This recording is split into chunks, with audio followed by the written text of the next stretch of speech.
Nation. Region Review. The Ragin' Cajuns will be a source of pride for this university, for the alumni, fans, and donors as we achieve success in the classroom, in the competitive arena, and in the community. It's about to get really fun. We're looking for dudes that will stand up. Well, Coach, let me tell you today, I'm here and I'm ready to stand up. And I challenge you, Ragin' Cajun Nation, to stand up with us. Stand up with us. Let's lock hand in hand and let's walk through the gates of Omaha. Hey, I love y'all boys. Let's grind every day starting today. Let's do it. Y'all ready? Alert! Ready? Who's that team ready? Who's that team ready? That's up. I got one thing to say right here. Cajuns win!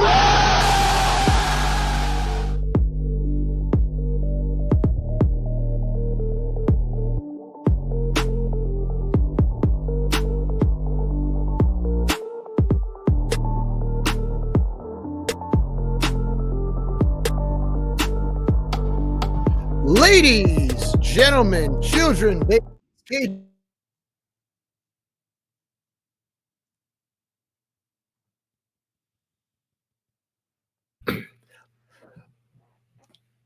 anyway, sorry about that. Try that intro again there, Jerry. Let's just start that all over. Right.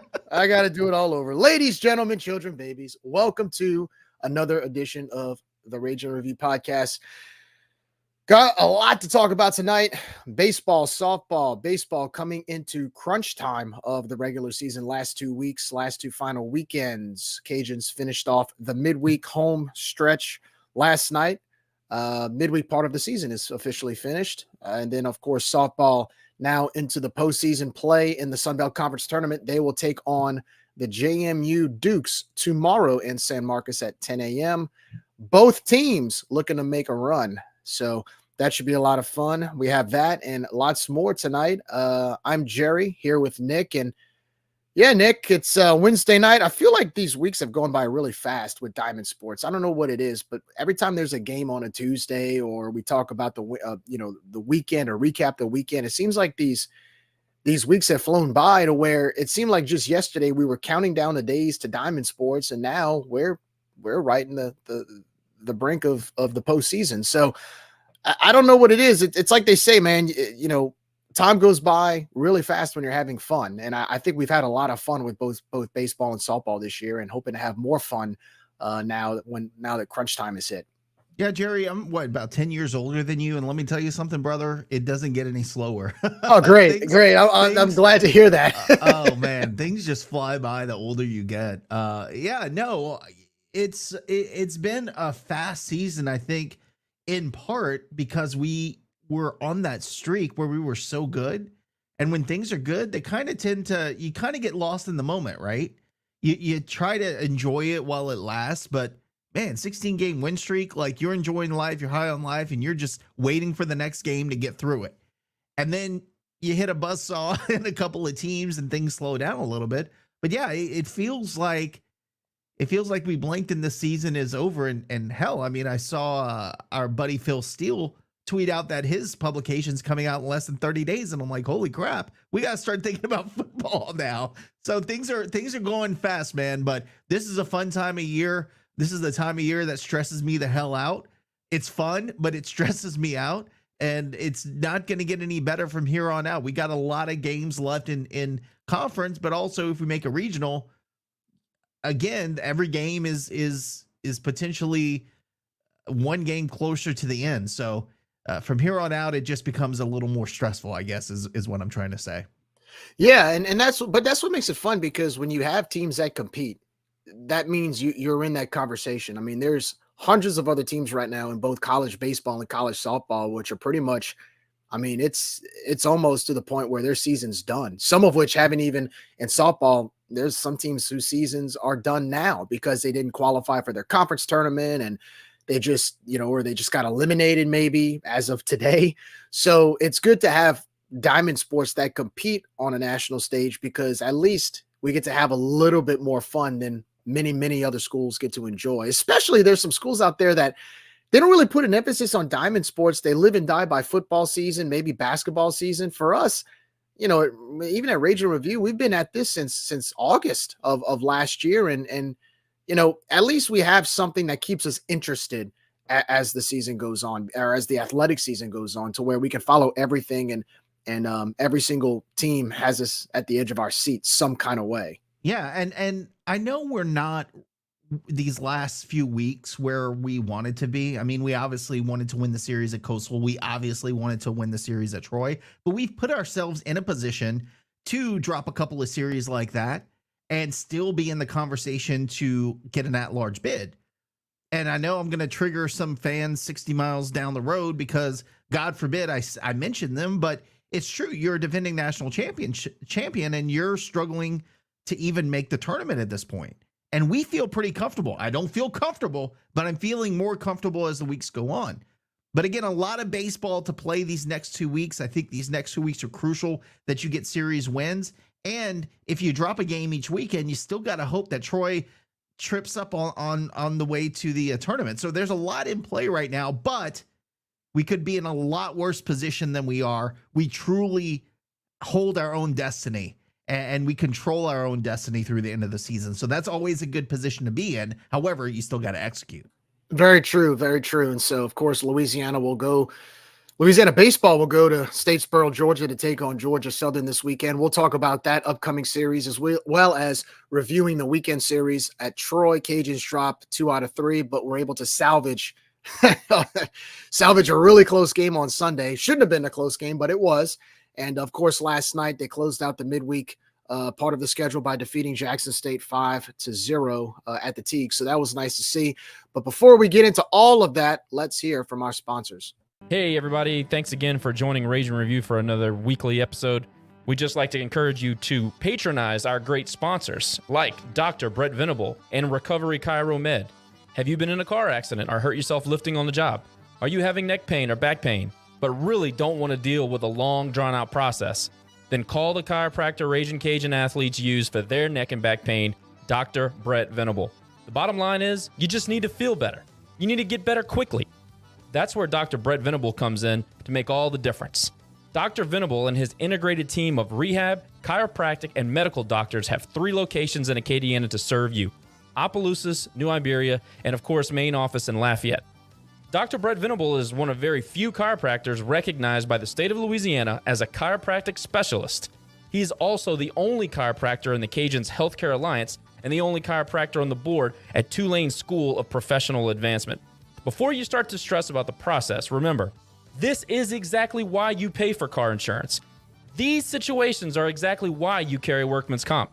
There's no need for a court date. Your first call should be to Dr. Brett Venable and his great team at Recovery Chiro Med. No hassle, no waiting, and quick relief. Come and find out what our Raging Cajun athletes and over 10,000 Acadiana residents already know. For more information, call the Lafayette office at 337-988-2188 or visit recoverychiromed.com. recoverychiromed.com.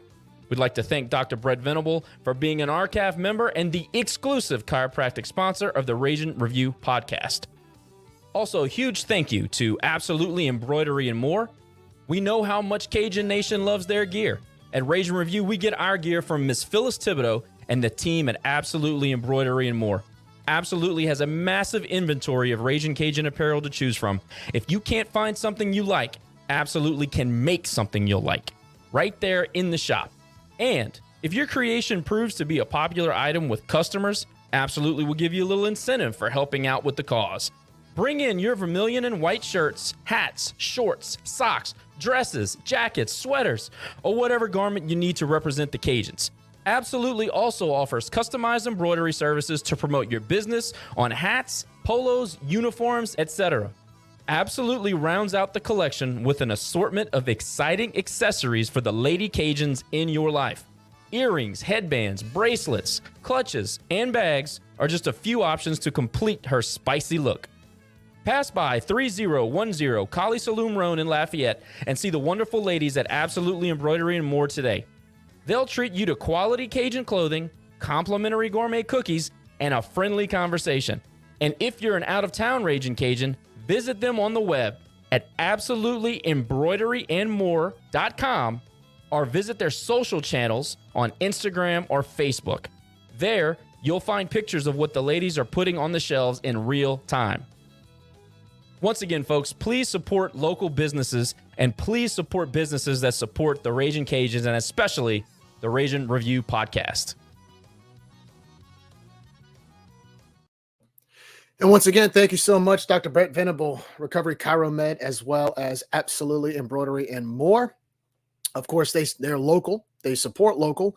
They support the pod. So let's return the favor to them. If you have any back problems and you want to go get adjusted, go see Dr. Brett Venable. And of course, great Cajuns gear, as well as any type of embroidered products that you need, whether it's for your work or any type of cause that you may have. Absolutely is the place to go. They are really friendly, great customer service, and they'll always recognize you when you walk in, at least for me. So it always turns into a conversation rather than just everybody recognizes you, Jerry. I know. I got a familiar face. I got a familiar face. Nothing wrong with that, but great customer service, great gear, especially the new Cajuns gear that came out recently with the NIL stuff. And of course, they've got the script Cajuns all over. So I really enjoy visiting with them, and I always walk out with less money in my pocket because I'm always buying something. So go check those businesses out. Thank you for supporting the pod. So Nick, it's crunch time. Like I said, let's review the Troy series. Again, Louisiana went down to Troy, Alabama to take on a really hot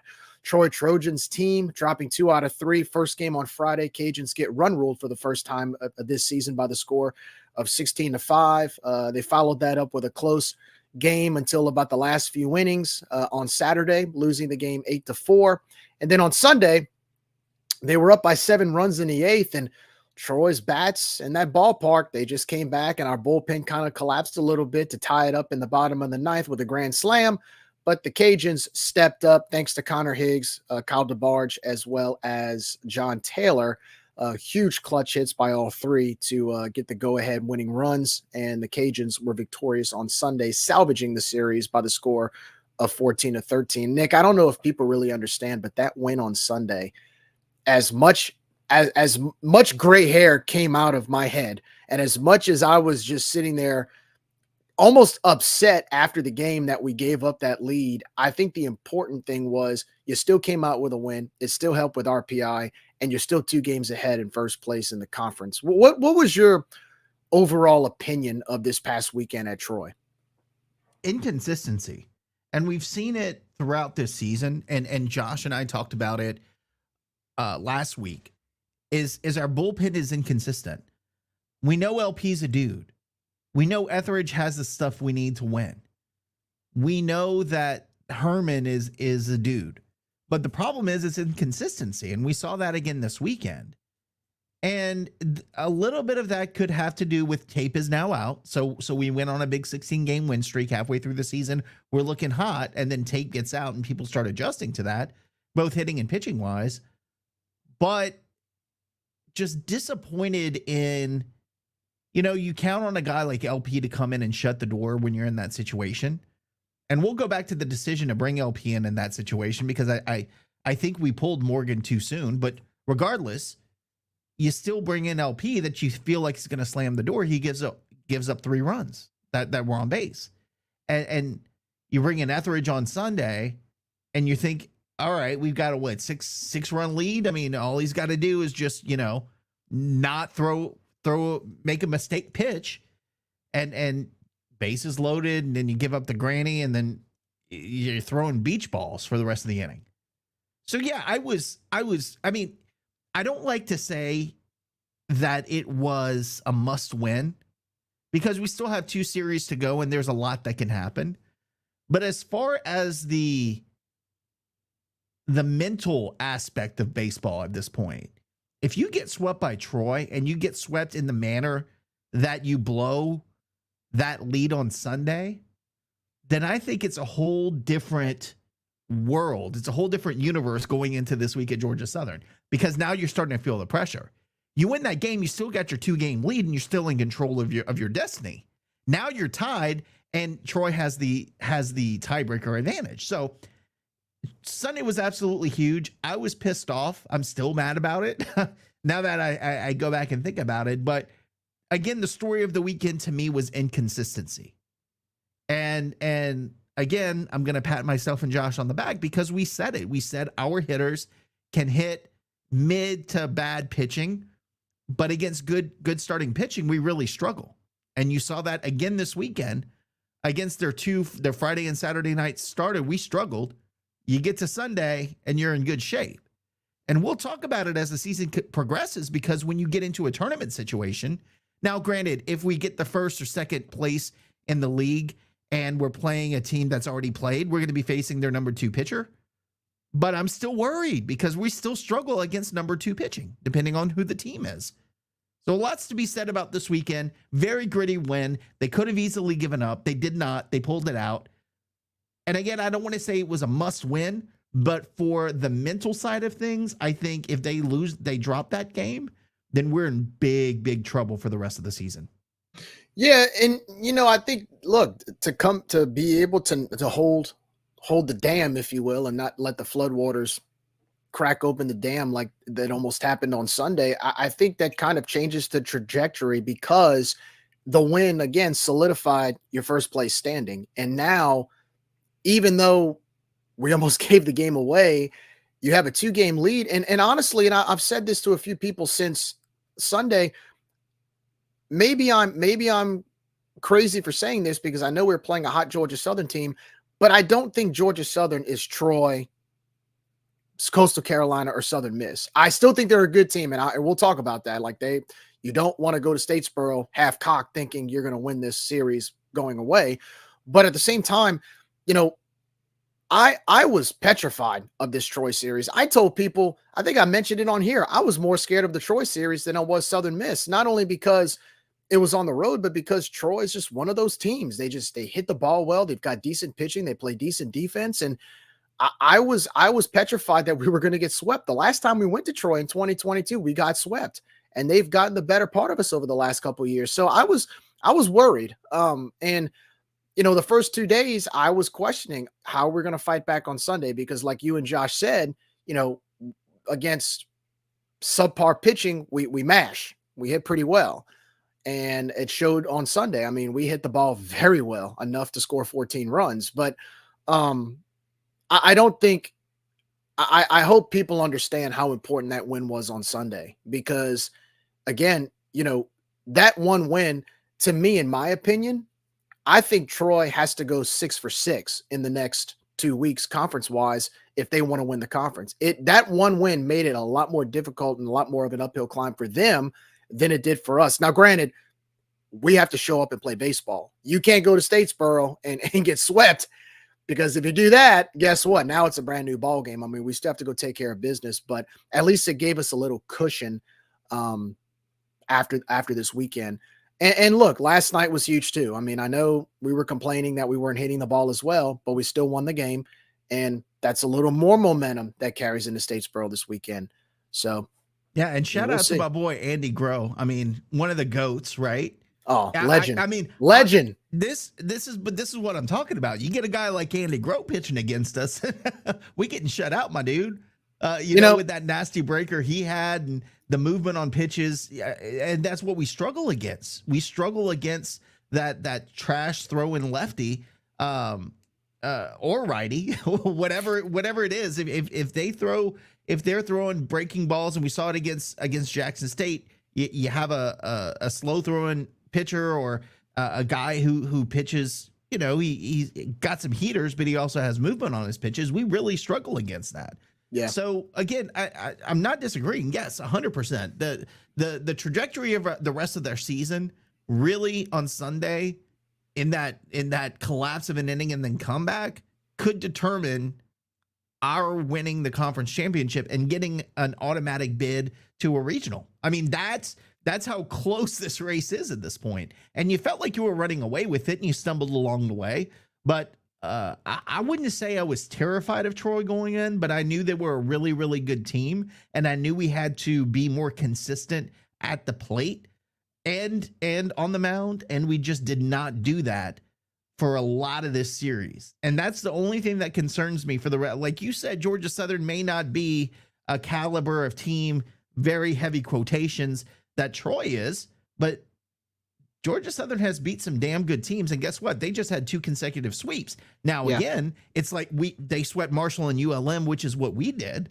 So it's the bottom of the Sun Belt, but they're their place, and I think they walked us off in their home field during a conference tournament a few years ago. Ended our season. And ended our season. So I'm not, trust me, we're not taking Georgia Southern lightly. I guarantee you that. Well, I know in the past we've matched well against them, kind of like we've, Troy's kind of been a thorn on our side over the last few years. I feel like we've kind of been like that to Georgia Southern. So hopefully the matchups play in our favor. I think going to that ballpark, look, that ball carries in that baseball stadium as well. At the same time, I do think that for something just makes me feel good about this series. Like, I don't know what it is. I feel a lot more calm going into this series than I did going into Troy. But at the same time, look, like you said, Nick, they're on a roll right now. They've won their last 8 out of 9 games. They've swept their last 2 series. They run-ruled Jacksonville on the road. Now, granted, Jacksonville's not the greatest team, but anytime you go on the road and run-rule somebody, that's something to be recognized. And so I think if we play our game and limit the mistakes and don't let the dam break, that's what happened. And speaking of which, let's get going to reviewing the Troy series. Let's start Friday night, right? So Friday, Andrew Herman gets to start. And really in the first inning, Cajun bats are on fire, right? Cajun bats, we hit the ball well. We get 2 runs, get a few decent base hits. You're up 2-0. You got, 2 quick outs to start the bottom of the first. And you're thinking, okay, we're rolling. Let's get us out of this inning. Well, before you know it, we walk 3 guys. And then, I'm sorry. Debo makes a very unusual error with 2 outs. Could have been an easy play at first. You're out the inning. Well, before you know it, we walk. I think we walked 3 straight guys. Did we, Nick? Or somebody gave up a hit and we loaded the bases on 2 outs and then give up a grand slam. I knew at that point, and I don't mean to sound like an ultimate pessimist when I say this. I knew at that point, I was like, this game's lost. You basically just took all the momentum that you had to get out of that inning up 2 runs and you gave it right back at them. And what happened after that? The floodwaters came. They hit everything they could. We couldn't do anything offensively. We couldn't do anything to counter what that start was after that grand slam. And it just seemed like we just kind of collapsed after that. And it was 4-2. Then it became 5-2. Then it became 6-2. And then, we had to pull Andrew Herman out and we put in, and then we ended up, I believe we ended up putting in David Christie for a little bit. And then David, he gave up 4 runs. Gave up 4 runs in 1 1/3, I believe. And at that point, I think it was like 10-2 or 8-2 or something like that. And I was just like, man, we're pretty much surrendering this Friday night game. We're pretty much focused on Saturday. It was almost like deja vu all over again against Coastal Carolina Friday night. And I was texting you guys. I was flipping back and forth between the softball game. Meanwhile, Troy goes up 7-0 against our softball team. And we come back down 7 runs and win the thing. So I was like, man, I'm watching softball. I don't want to make myself miserable watching this baseball collapse, because that's what it was Friday night. It was a collapse. And I don't mean to sound like a terrible fan or anything, but when your softball team comes back down 7 runs and then your baseball team is giving up 7 runs like it's nothing, that's the beauty of diamond sports here. At least you can rely on when one sport's not doing well, the other one succeeds. So I don't know, man. It was frustrating. I was very frustrated after Friday night. And speaking of relying, look, going back to the pitching first, before we get into the hitting part of it, we've seen this before. I'm going to say it again. We've seen it before. And like you said, against Coastal, felt like deja vu, man. Herman couldn't get anything going. Now, Christie came in and kind of plugged the hole against Coastal. He didn't do that against Troy. Now, is Troy built to play in that ballpark? 100% yes. But what concerns me more about Troy than Coastal is that when we go to Montgomery, they have the doubles alley in Troy. You might not be able to get the ball out of the ballpark as you do in Troy, and a lazy fly ball won't turn into a grand slam like it did against us in the 9th inning on Sunday. But I will tell you that team can hit doubles down the line. They can hit doubles in the alley, and a ballpark like we're going to for the conference tournament is very conducive to their type of hitting. So they scare me a lot when we go to Alabama and play them in Montgomery. If we face them in Montgomery, of course, but I feel like it's not the same as Coastal. Coastal relies on hitting the long ball in their ballpark. Troy, not as much because they hit for power. And the other thing is, you talked about momentum.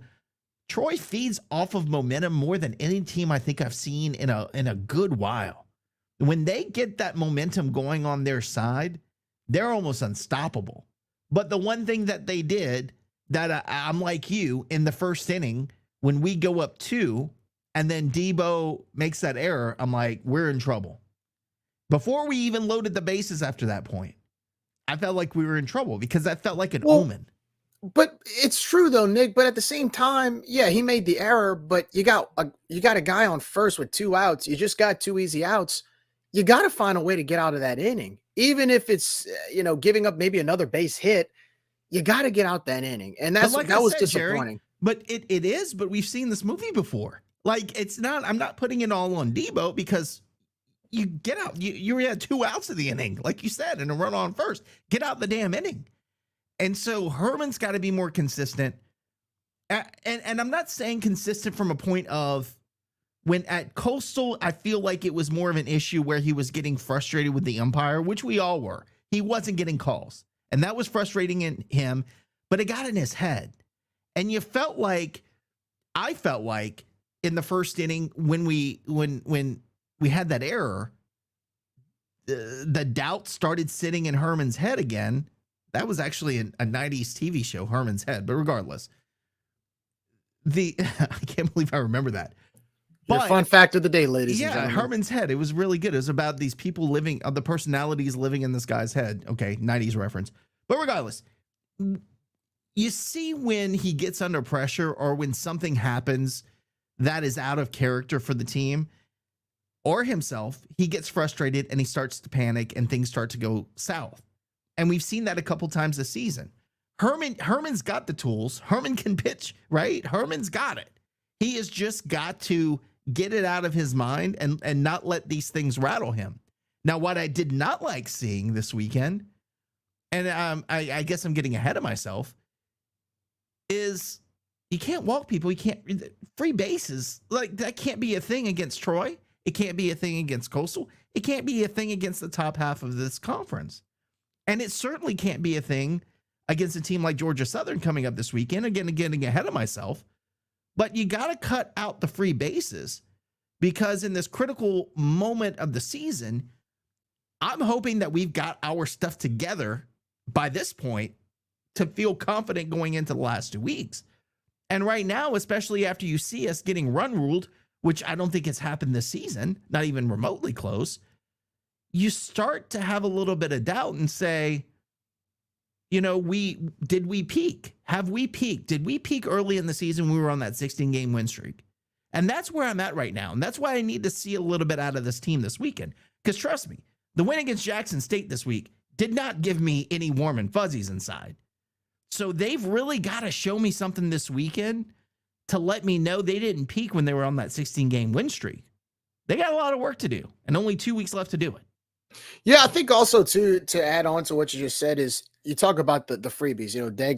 Coach Deggs always mentions, we got to quit giving up freebies. And it's true because I would rather, even let's say we got run ruled the other night against Troy. I would rather lose a game where Troy had to earn every single run, right? I mean, the number of free bases we gave them, not only Friday, but Saturday too. We gave them a lot and against a good team like that. Now they earned it through taking advantage of our freebies, but I find that anytime we make a team earn it, it actually works to our advantage because we can kind of, like Tony used to say, minimize the damage. But when you got 2 outs and you make an error and you load the bases off of strict walks and then give up a granny, the granny should have never happened because you shouldn't walk 3 straight guys with 2 outs, regardless of whether or not the error was made. Right. They should have never been in that position. And look who decided to join us. Hello, What's Josh. up, my man? Gentlemen. Welcome. So Josh, we're right now, everybody say hello to Josh. Hey, Josh. Anyway, so we're reviewing Friday night And we were just talking before you came on about the freebies and how, I mentioned how the dam broke because, you're almost out of the first inning. You're up 2-0 on the road against a really good Troy team. Do you think, I think after that grand slam, it was over. Maybe I'm being an ultimate pessimist, but I think the momentum was just all to Troy, and we know how Troy can hit the baseball. Do you think if we don't give up that grand slam, we're still in the game? Or do you feel like that grand slam was pretty much the final nail in the coffin, even though it was only in the first inning? First of all, you never lose a baseball game in the first inning. Never, ever, ever. And we've been critical of pitching, so I gotta defend the pitching staff. We have got to have a conversation about Debo making errors in critical situations. It happened at Coastal multiple times, and it happened if you want to talk about a situation that put us behind the 8 ball, Herman, who was filling out this umpire, and we all know how he kind of dances around the zone, and he had to figure it out. He got 2 hard hit balls that ended up being outs, and then he had a routine ground ball to your supposed to be All-American shortstop, and he throws it away. I mean, that cannot happen. That's a routine ground ball.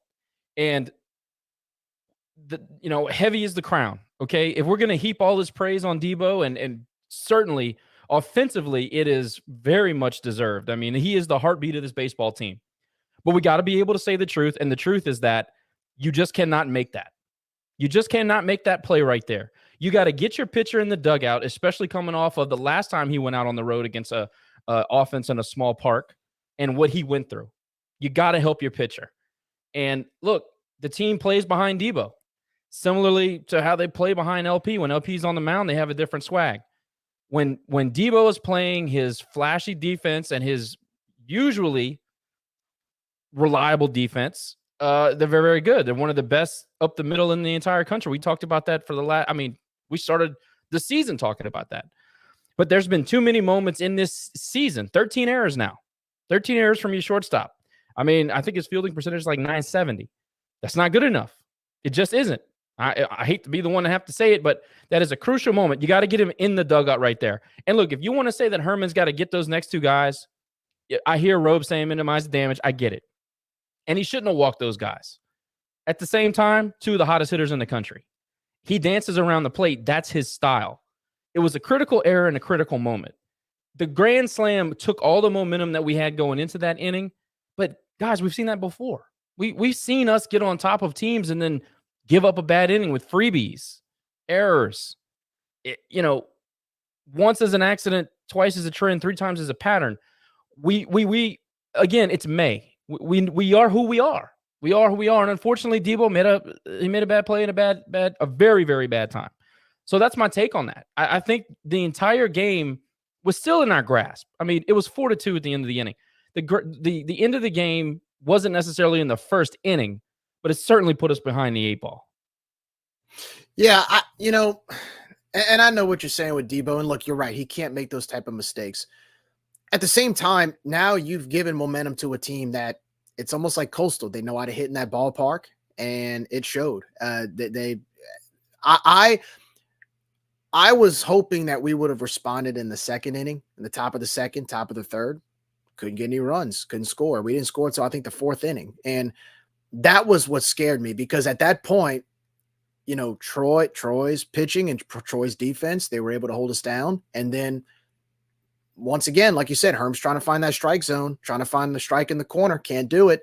And that's the thing about Andrew Herman. Look, Andrew Herman is a great pitcher for us. I love it when he's on. But if the umpire squeezes him, it's almost game over, I feel like, because a lot of times, first of all, some of the calls that they give Herm are just downright ridiculous. Don't let Dave hear you, man. Well, it's the truth. I mean, there's some pitches where, it's a fair game and sometimes the ump squeezes them. But I find when the ump squeezes him, he's just off. Because that's what he does. Mental. That's his forte. But it's also a mental thing. When he starts getting frustrated or he gets rattled, it's a downhill battle from there. I agree. But you can't. That's too dangerous to have on a Friday night. It is. And I like Herman. I'm not. The adjustment that I would like to see being made, and maybe they're telling him this and he's just not executing pitches, but At some point, just throw it to him. Yeah. You can't enter a Friday night with your entire strategy being let's throw to the black. And if we can't throw to the black, well, we're just not going to get anything done. At some point, you're just going to have to give them something to hit and trust the defense. Now, I understand that that's difficult to do in a small park, and I understand the mental block that is. I get that part. But again, if that's the risk that you're willing to take on a Friday, we got to make an adjustment. Because that, again, it's a pattern at this point. And I love Herm. But at this point, we've got to find somebody that we can rely on. By the way, shout out. I mean, Andy Groh was in here earlier. Shout out to Matt Pavlich. I've got a couple of other players who texted me saying, "Hey, what's up?" So good to see a lot of old players watching us in the chat tonight. But I want to go back to something you said, Josh. You said at this point in the season we are who we are, but the problem is we were one team 3 weeks ago, and now we're another team. And so, are we who we are? Or are we not? Like, the inconsistency has me confused because one game we're tearing up pitching, the next game we can't hit a beach ball. So that's confusing to me. I think it's all proportionate to the type of pitching we're facing. I mean, we said it last week. Above average to good pitching. We look at the season, especially on the road. And I'll bring this up, Nick. We talked about this the last time we were on. Were you happy with the type of manufacturing runs or the ability to manufacture runs this weekend? Nope. But we tried a little bit more on Sunday. At least we tried. Not even Sunday. It was against Jackson State. So it wasn't even Sunday. But at least we tried, right? It's not. I don't know why we've changed. Why did we move John from the? I understand that Trey LaFleur has the best OPS on the team. I think is what he told Dave, and that was his answer for why he moved Trey to the top of the lineup. Or he leads off the inning. He's the best hitter on our team when he leads off an inning. I think that was the answer, and that's great. And I understand analytics, but this is the whole analytics versus manalytics thing. John Taylor has been at the top of our lineup when we've seen the peak of this offense all season long. Sometimes, in my view, like, damn the stats. The offense was better with JT at the top of the lineup. Why are we trying to get cute? It wasn't like we went dormant. I mean, we went up to the Carolinas and scored runs when we played Coastal. We just couldn't pitch, couldn't get anybody out. And now we start tinkering with the lineup. I just don't understand why we're moving people around in the lineup. We haven't found a groove since. I just don't get it. I don't get why you're asking this question that we've been asking for 5 years. It is what it is. I don't know that you're ever going to get the answer that you like on that. It was working to a certain degree. I mean, we weren't crushing good pitching, but my God, we look inept. Look at Jackson State. I mean, they had a kid with a 6 ERA. He goes in there, and I know he was throwing junk 73, 75, but my God, he made us look inept for 8 innings. If the book is out on this offense, as it has been on many Deg's offense, let's be honest, that has been the kryptonite. I mean, why would I throw anything else against us in a tournament situation? I don't know, man. I just, especially on the road against decent pitching. And Jerry, you made a comment about how we came out hot and we scored the 2 runs on Friday night. We ambushed that guy. We swung early in counts. We hit the ball deep in the corner on the left side of the field. We jumped on him quick. We were swinging at fastballs. It was obvious. He made the adjustment second, third, fourth inning. It was very obvious. But he also had momentum on his side, and he knows that offense is going to score runs for him in that ballpark. We did not have much margin for error to begin with. And then, you have a total collapse in the first inning. So it wasn't surprising to me that in the second inning we came out, he made the adjustment and we didn't. That's what we've been doing. But that's a problem, though, because you have to be able to respond to that, right? You just got all the momentum taken away from you in one of the most unusual scenarios of all season long. You got to find a way to respond to that when you have confidence in your bats. I mean, we have some really good hitters on our lineup, especially, I mean, all throughout the lineup. But so you have to be able to respond to it. And we didn't. I mean, not only did we not respond, we kind of looked flat. Let me ask you a question. Who are all these great hitters that we have? No shot at the boys. I'm just asking, I understand what stats are, and I also understand the type of pitching we've seen and what we look like in our splits. So tell me who's actually swinging it well right now consistently. I can tell you 2. Duncan Pastore, Kyle DeBarge, and Higgs had a decent weekend, so I can't really hate on Higgs. But before that, It was rough for Higgs. So we had two guys consistently hitting up and down the lineup. Who else is consistent? Let's talk about that. Well, that's the key word, Josh, because you said who are good hitters. We have a ton of great hitters. Who's consistently great? That's fair. That's consistent. the question. But even then, even with that said, you still have to find a way to respond. Even if you're not consistent, you still have to find a way to start showing some consistency and start having a more, I guess, disciplined approach at the plate. You talked about how they went after Troy's pitcher right off the bat. Well, they went after Troy's pitcher right off the bat and scored 2 runs right away. If you're good enough to do that, you should be good enough to respond to what happened in the bottom of the first. And I just didn't see the fight back. I didn't see any type of aggression. I didn't see any type of, even though he adjusted, you have to be able to counter his adjustment. I mean, I understand where you're coming from, where they're not consistent. I agree with you. Our hitting's been very inconsistent. But you have enough. What I should have said was you have enough talent to be able to counter what happened in the first inning. You should be able to get on base. You should be able to get more runners in scoring position, and we really didn't. So, but that goes back to manufacturing runs. Like once you start learning, once you can lay down a bunt, and once you could steal a base, and I mean, again, a couple of times this weekend we were bitten by terrible base running errors.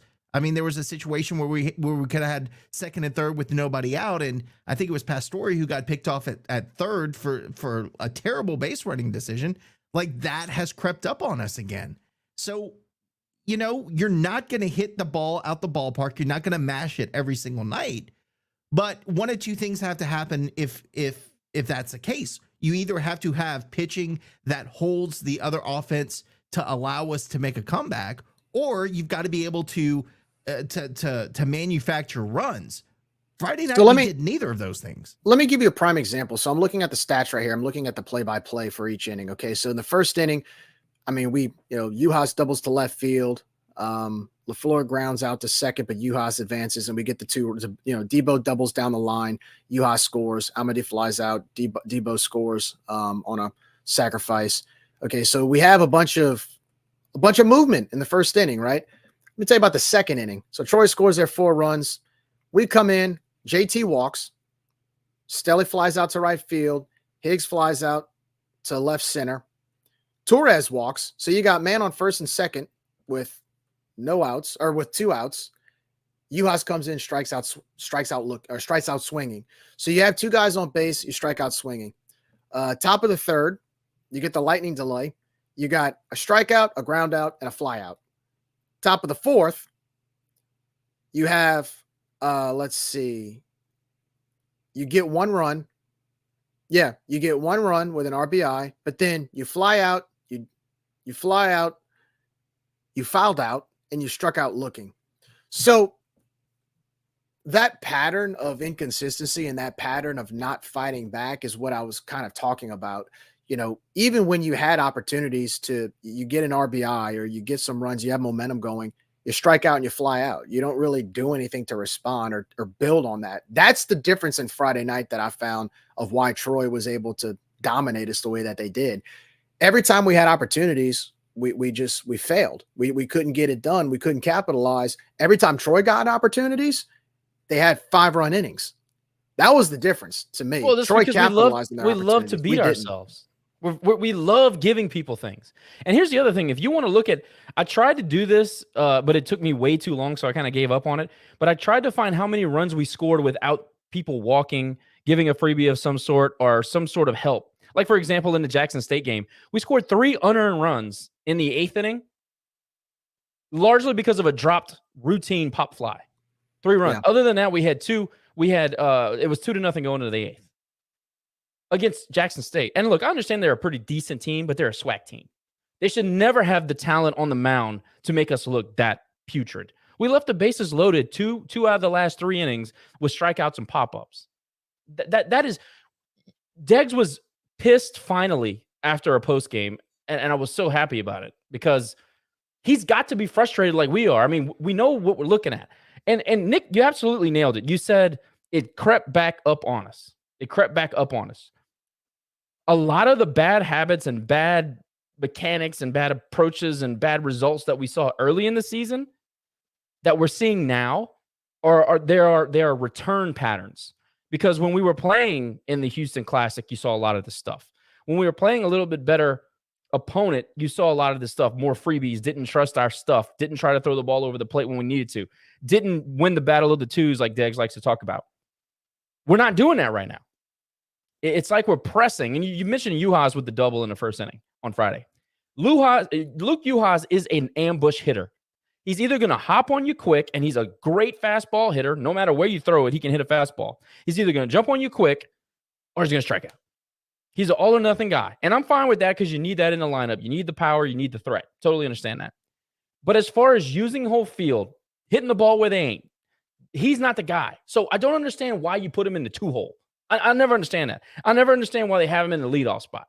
Like, I get that OPS and on base and all that stuff. I understand that goes into making decisions, and you got to have people on base to get some runs in and manufacture. I get all that stuff.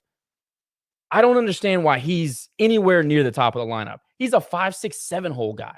That's who he is in a traditional sense. And I know I'm not the coach, I'm just saying in a traditional sense, to me, that's where he belongs. JT gets up there and takes walks, gets hit by pitch. He is a much more patient hitter than a Uhas or a Lee Amade or anybody like that, even Trey LaFleur. He's a lot more patient. I don't understand why you're making these changes right now, Coach Deggs. I don't get that. I understand what the stats say, but I don't understand that part of it. It's a little bit more nuanced than just he gets on base.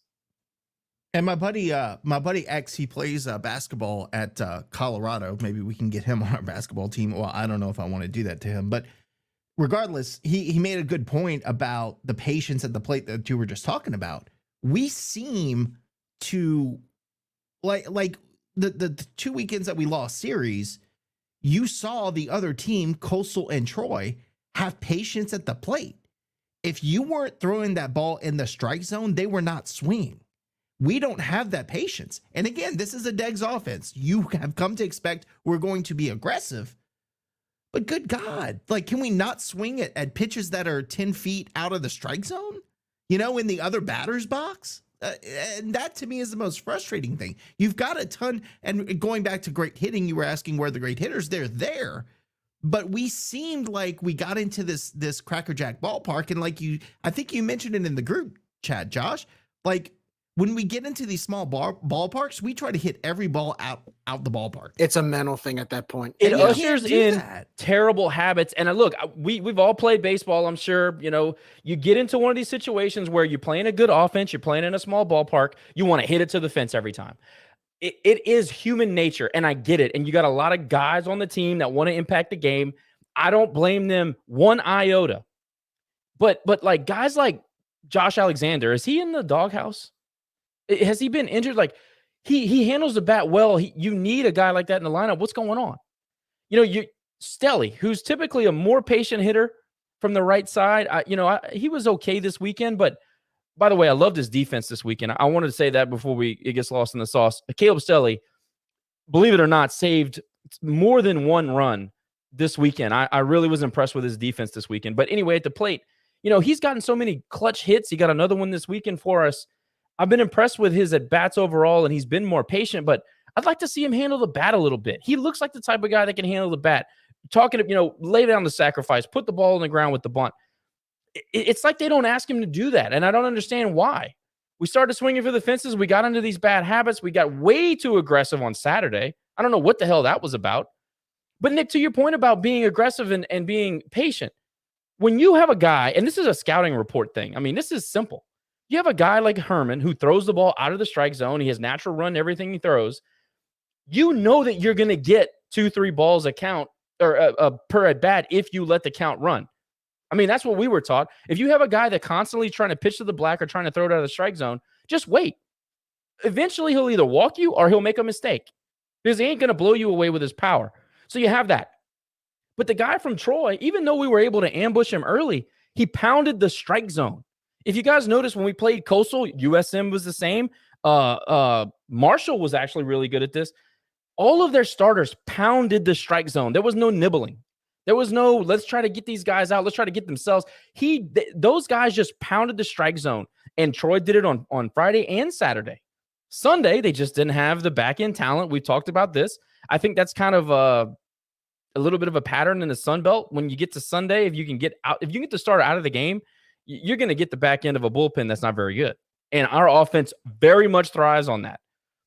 I don't like the way we don't pound the strike zone. Like Chase doesn't do it. And Chase is my favorite pitcher on the team. Even he pitches to the black and he kind of nibbles. And it's helped him because the guy is just stupid talented. I think he's so good. But you watch LP come in the game, and even though he kind of got lit up when he came in this weekend, he pounds the strike zone. He forces you to swing the bat. We don't have a lot of guys that force you to swing the bat.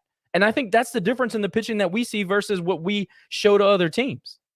Yeah, it's true. It's true. And it showed on Sunday. I mean, on Friday night.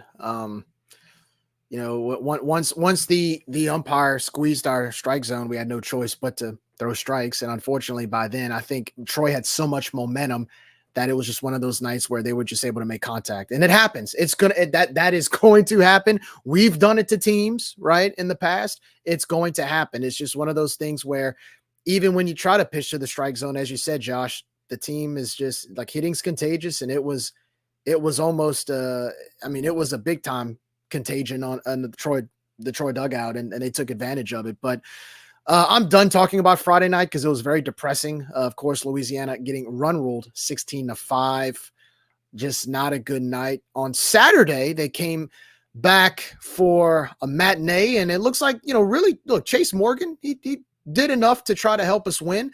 I thought the game, the first few innings, I thought it was going to be a low-scoring game. I mean, it was scoreless through the first three. We actually struck first in the fourth inning with taking a 1-run lead, and, of course, Troy responded.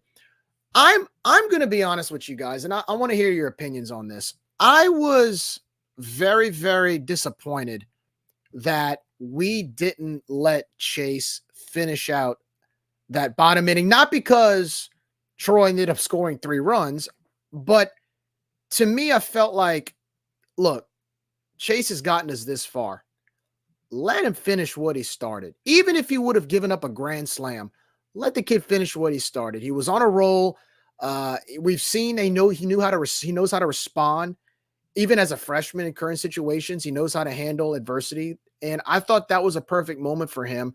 I think the assumption was we're going to bring in LP. He's a righty. He's going to throw 95 and he's going to strike him out. Unfortunately, with LP, one thing about LP, as much as I love LP and as much heat as he brings, the thing about LP is he's a fastball pitcher. And a lot of times, and we've seen this and we've done this to other teams, even if you can throw 95, 96, if the batter gets his timing down and he throws strikes, he's going to get hit. And I think that's what we saw with LP on Saturday. But I want to hear your guys' opinions on whether or not we should have kept Chase Morgan in. And I'm not saying that before anybody makes an assumption, well, you're saying that because he scored the 3 runs. I wouldn't have cared if he would have given up the 3 runs. I just wanted to see him finish the job, finish what he started. I think he could have gotten out of that rut. Maybe not. I just kind of wish they would have kept him in for that last inning and then put LP in the 5th. What do you guys think? Josh, I know exactly how you feel about this. I know the words that are going to come out of your mouth, but before you do, I just want to say my 89-year-old father, who has been around baseball his entire life, said, and I quote in his Cajun voice, "Man, I don't know why they pulled him so early. They should have left him in the game." That's all I got to say about that. That is literally the quote I have and how I feel about it. Josh, take it from here. Well, Harry's absolutely right. And look, to pull one of Jay's phrases, I don't like the second guess, but I will first guess. Catherine and I were listening to the game. We were Kentucky Derbying, so we had the game on the radio. And by the way, nice outfit, nice hat from Catherine. Look good. Thank you, dude. Look, you were missing the old school pipe. That's all you were missing was what are those pipes corn back cob in the day.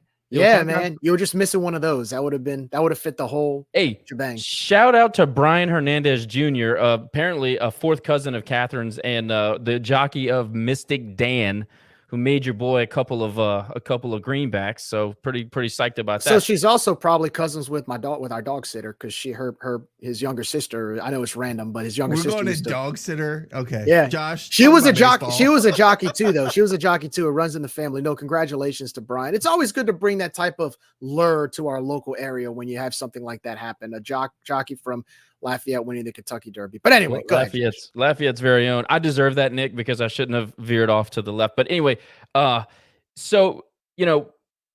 they started talking about the fact that LP was warming up, I said, Deggs is going to pull Chase Morgan right here, and it's stupid. It's effing stupid is actually what I said. And I know that he walked the guy, but like we just talked about, we tend to pitch around the black, and we try to get the ball out of the zone with guys like Chase. And I get it. I'm not saying that it shouldn't do it. I totally understand it. But I said it was stupid then, because the very last situation you want to bring a pitcher in, it doesn't matter who it is. It could be freaking Randy Johnson. It is difficult for anybody to make the adjustment from cold bullpen to bases loaded, big situation in the game. It just is. It doesn't matter how good they are. And he proceeded to, he throws a wild pitch and then he gets smashed. I thought it was terrible.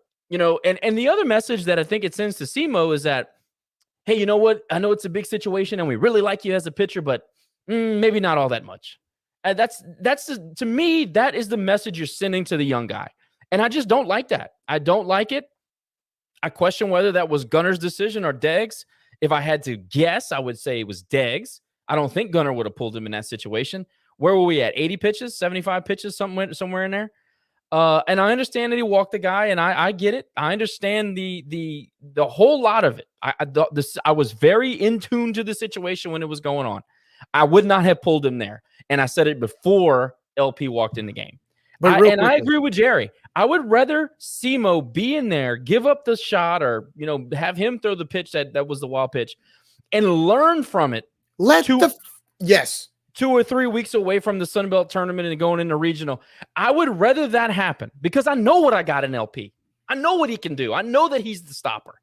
I would rather see what the freshman can do for me in a major situation on the road. Bingo. And bring in my big gun. If he falters, who do I have behind LP? And mentally, what does that do to the freaking team? Because when LP walks in, they said it on the radio. They think the game is over or the inning is over or whatever the situation is. I thought it was a shitty message to send to Simo. I thought it was a shitty message to send to the team. And, of course, it came back to bite us in the ass. Let the freshman learn. I'm still pissed about it. I thought that was the big key moment in the game. Obviously, they scored and went ahead. And then, the rest is history. But, yeah, I agree with you, Jerry. Let the freshman learn. I'd rather let the freshman learn in this situation, because like you said, okay, let's say Simo gets us out of it. You're up, what is it, 2-1? You're up 2-1 you're up 2-1. And then you put LP in starting fresh where he has nobody on base. Maybe he doesn't throw the wild pitch. I mean, I'm at the point. Sorry, Jerry. Casey Landry just said, to know you have LP and his history, you would feel good about leaving him in. Yes, because Chase Morgan's ceiling hasn't even been scraped. We have no idea how good this kid's going to be. I have an idea how good he's going to be, but I mean, that's my own opinion. I think he's going to be a legend here. I think he has the potential to be a great at UL, but we got to let him grow. I thought it was chicken shit coaching. Let him finish the inning. Let's see what he got. Let's see what he can do for us on the road. To me, that was the perfect opportunity to let the freshman grow, to let the freshman learn. And look, I love LP. We all love LP, but in a situation like that, like you said, Josh, and I'm glad you brought this up. What's going to happen in the postseason, whether it's the Sun Belt Conference tournament or a regional? If Simo gets in what if we're playing? Let's say all these prognosticators saying we're going to College Station, right? Let's say it's in the 6th inning. You're in College Station playing the number 2 team in the country, Texas A&M, and you have a situation like that. Are you going to take Simo out and put in somebody else? Or are you going to let the kid? Because at that point, he's not going to, he has no experience in handling that type of adversity. Not if you take him out now. Andy was just in the stream, and I hope he's still watching. Do you know how many times Andy got lit up in his freshman season before he went on to be a postseason legend that same season? Yeah. I mean, you got to let these guys grow up. And Bryce Tickle saying if Simo gives up a grand slam, everybody would be screaming that you left him in. I promise you, and I am very honest about this kind of stuff. Nick and Jerry will tell you, we text during the games. I'm telling you, he could have given up a grand slam and then another grand slam, and I wouldn't have given a shit. You got to let these guys come of age. And I know it was a huge game, and I know we already know the result, but I'm telling you, in the moment, I am never a fan of bringing in anybody. And I don't care if it's Demo. I don't care if it's Reagan Bazaar. I don't care who it is. I don't want to see a bullpen guy come in the, what was it? He went 4 2/3. So the 5th inning. I don't want to see him come in there when Simo has been so effective. I don't want to see it. I know that he missed the zone a couple of times with the last 2 batters. I get it. Can you bounce back? Show me what you got in May so that in June I can rely on you. Or at least I know I can't. One of the two. That's the truth. We talked about that. I know it was Catherine and I, and usually it's us three. But that's absolutely the truth.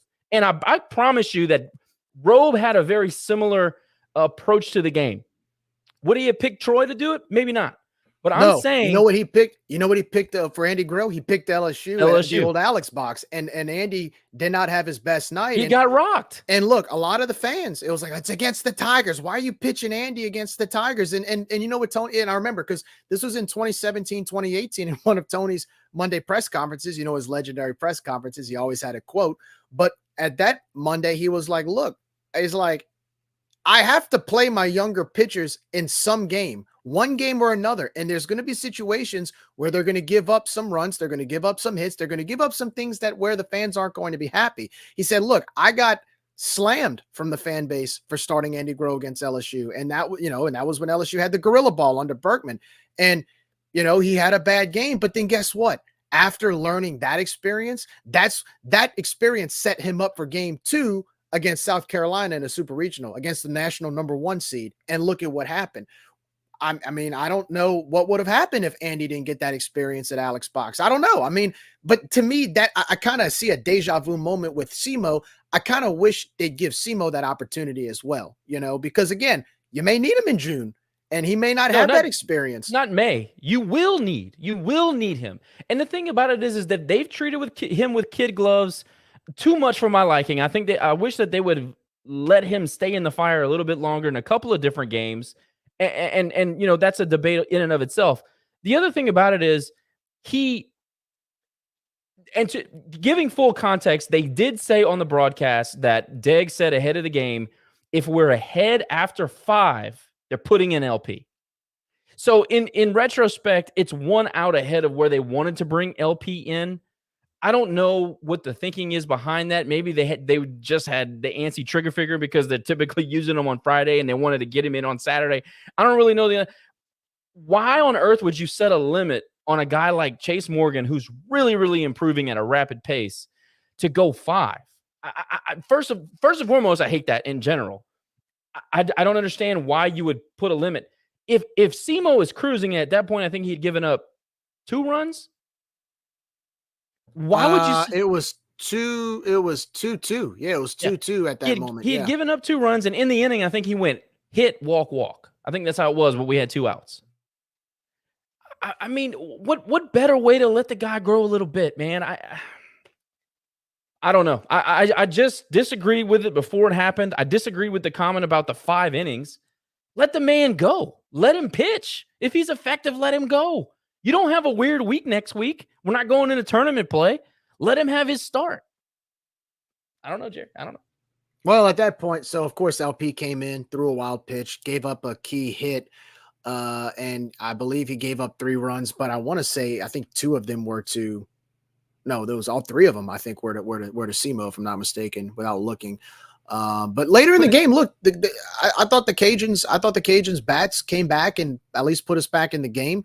I think it was 5-4 through 7 innings where we still had a shot. Got a few key hits, but of course, we just couldn't catch a break in the 8th or 9th inning. Troy just outswung us, I thought, at the end. And I knew, we all knew once Troy got that go-ahead run in the 8th, it was like, man, I don't know if we can come back for this, because there's only so much I feel in baseball where you can only grind so much to play catch up. But once that momentum or the bats for Troy kept going and they didn't stop, and I know we kept LP in for the remaining 4 innings, but I just, man, they got that 3 spot in the 8th and it was 8-4. I said, man, it was a much closer game on Saturday, and I thought we really grinded and we pretty much went face to face with them. But 1 or 2 hits here and there, man, 1 or 2 hits here and there that really cost us on Saturday, I thought. And Troy was just a better team, but I did like the fight. I did like the fight on Saturday compared to what we saw on Friday. Yeah, and I'm going to go back real quick because I don't want to go down the rabbit hole again, but I will say, Josh, you were alluding to, let Chase let us know what Chase can do. I think on the flip side of that, you also want to see what LP can do under a stress situation. So it could have been also a line of thinking on, okay, let's put him in this situation and see how he responds. Now, we've already seen him do this before, so you feel like you already had a feeling when you bring LP in that if he's got runners on base in a pressure situation, you know what he can or cannot do. So it could have been that as well. I just want to throw that out there. Not saying that it was the right answer, but yeah, look, Troy rode their momentum so well all weekend, man. Every time, I mean, you go back and you look at the Saturday game as a perfect example of the fact that looking at the box score. All right, so we score 1 to go up 1-0. They score 1 in the very next inning. We go up 1, they score 3. Then they score 1. Then we go up 2. They don't score after that, but then they come back and score 3 in the 8th.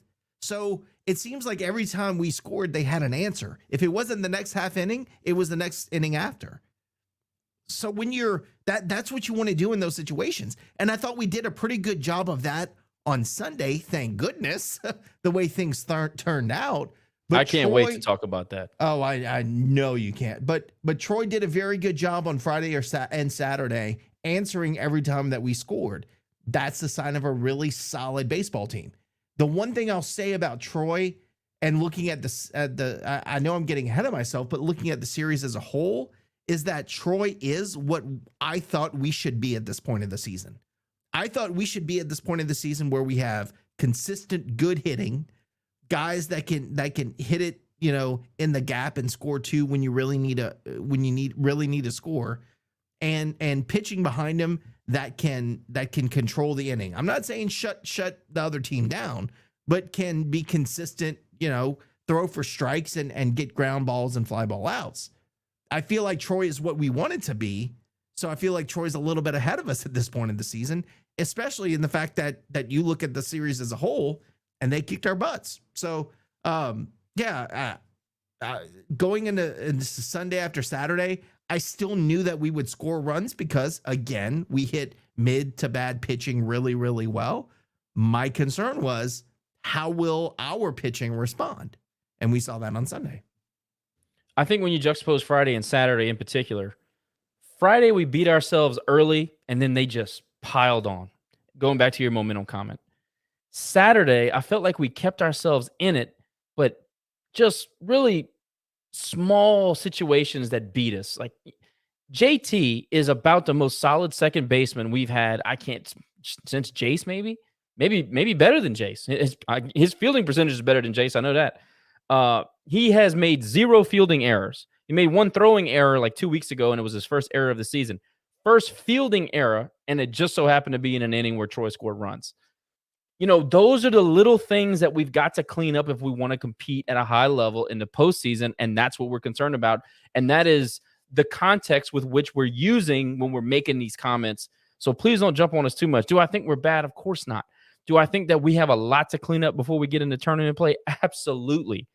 Friday was not a representation of our baseball team. I just think that we beat ourselves early, and then Troy, let's just acknowledge how good their offense is. I mean, my God. You got the kid Myers. Is it Will Myers? Josh Myers? I can't remember his first name. He plays at LSU for 2 years. He can't get recruited by anybody. He had 0 offers. Somehow or another, Troy gets a hold of him. He sits the bench all last year, and now all he does is lead the Sun Belt Conference in on-base percentage and batting average.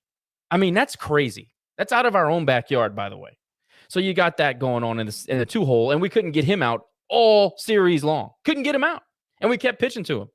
Then you got Mock, who was a one-man wrecking crew. Seemed like he got every big hit for Troy all weekend long. I mean, the top of their lineup was absolutely nasty. It's what you thought we would, like Nick said, it's what you thought we were capable of with the names that you have up at the top of our lineup. But then you come to Sunday, and it's crazy how every series almost this year, with the exception of a few, it's the same. It's pitch, score a bunch of runs. Pitch, score a bunch of runs. We did it again, and we tried to piss away a 12-6 lead or a 10-4 lead or whatever was it. It was a 6-run lead in the 9th. We gave up 6 runs in the 9th on Sunday again when we've prided ourselves on being deep in the bullpen.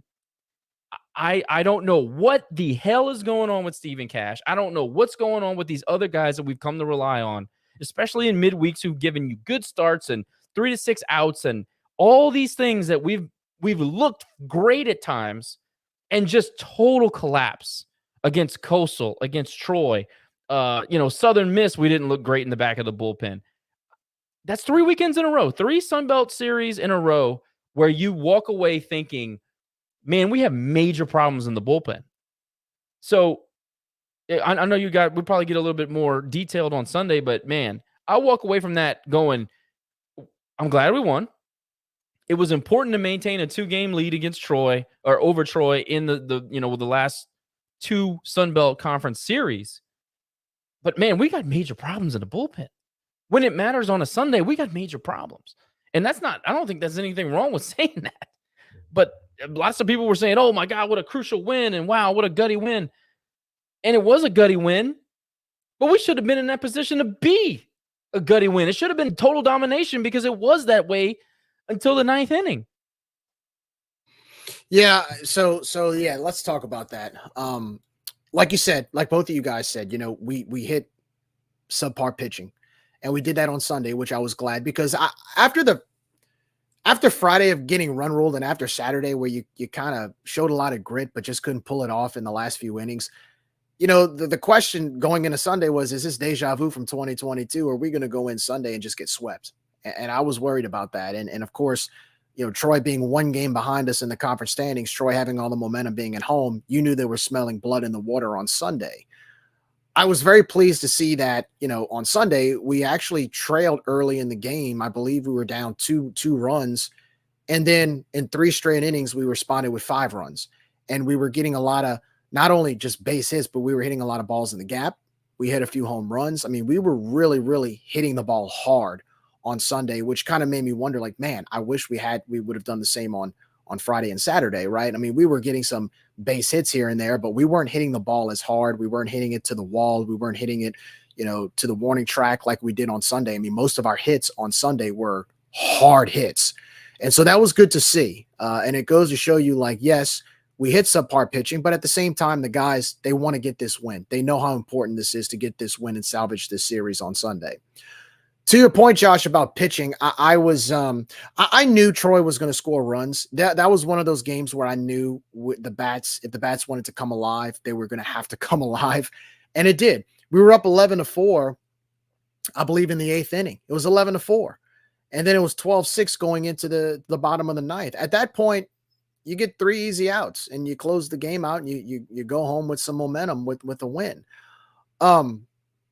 I can't explain what happened. I don't know what happened, but I will say this, the first thought that came to my mind when they tied it was, like you said, where's this all season or all off season? We're bragging about how deep this bullpen was.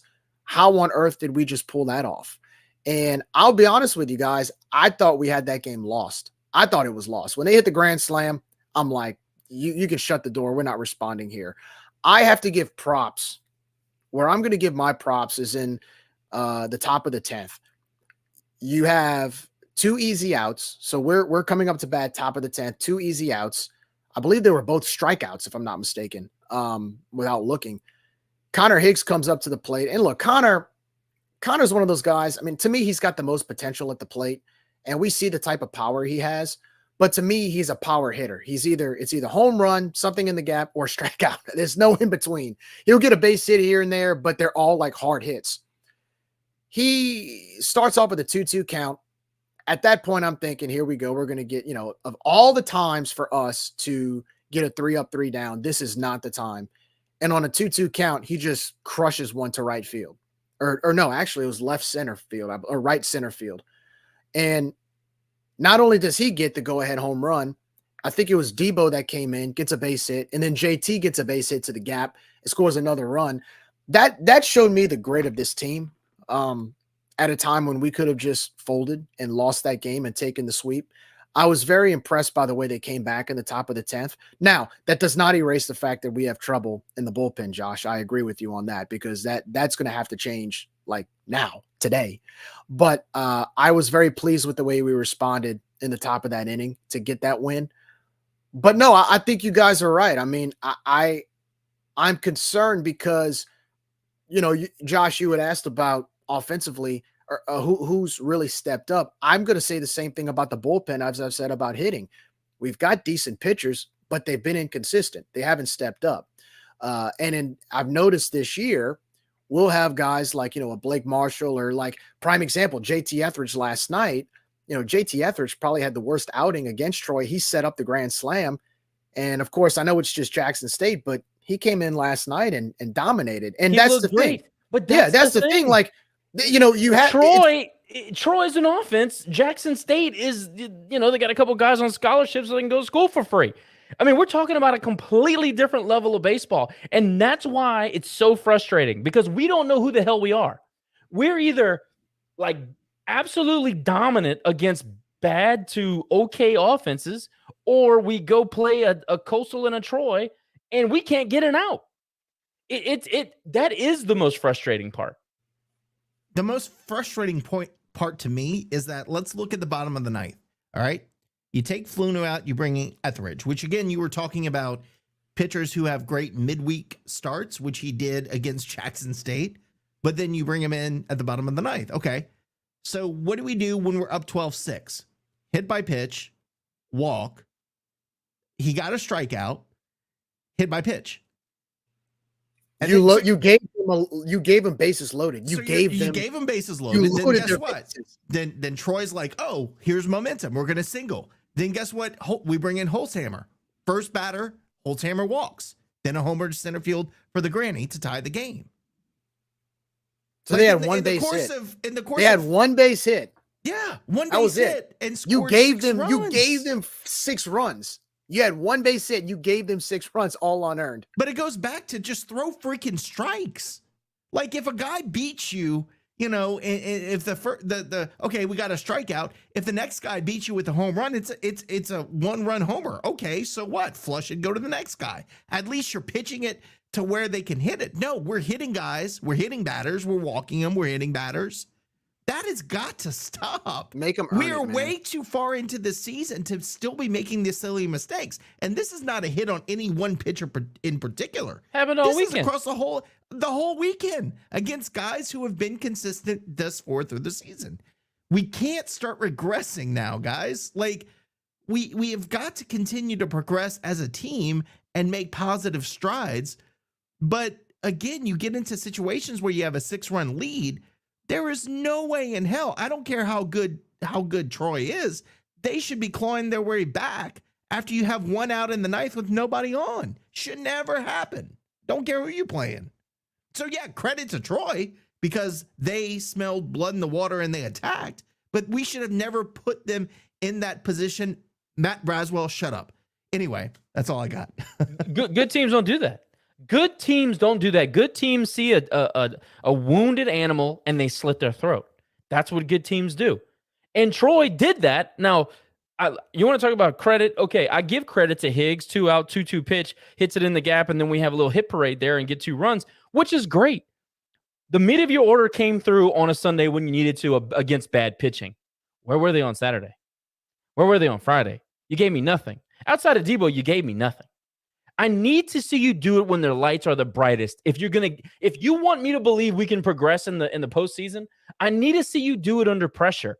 And I'm not even upset with the offense. I think the offense is being tinkered with, and I don't like it. And I think that's on the coach because we have completely lost our identity on offense. I don't know why the hell it's happening, but the bullpen has they've evaporated. We totally lost Fluno. I have no idea. Fluno looked great the first month of the season. We have totally lost him. Holzhammer is a front runner. When he's got everything moving in his direction, when the bases are empty, when there's really when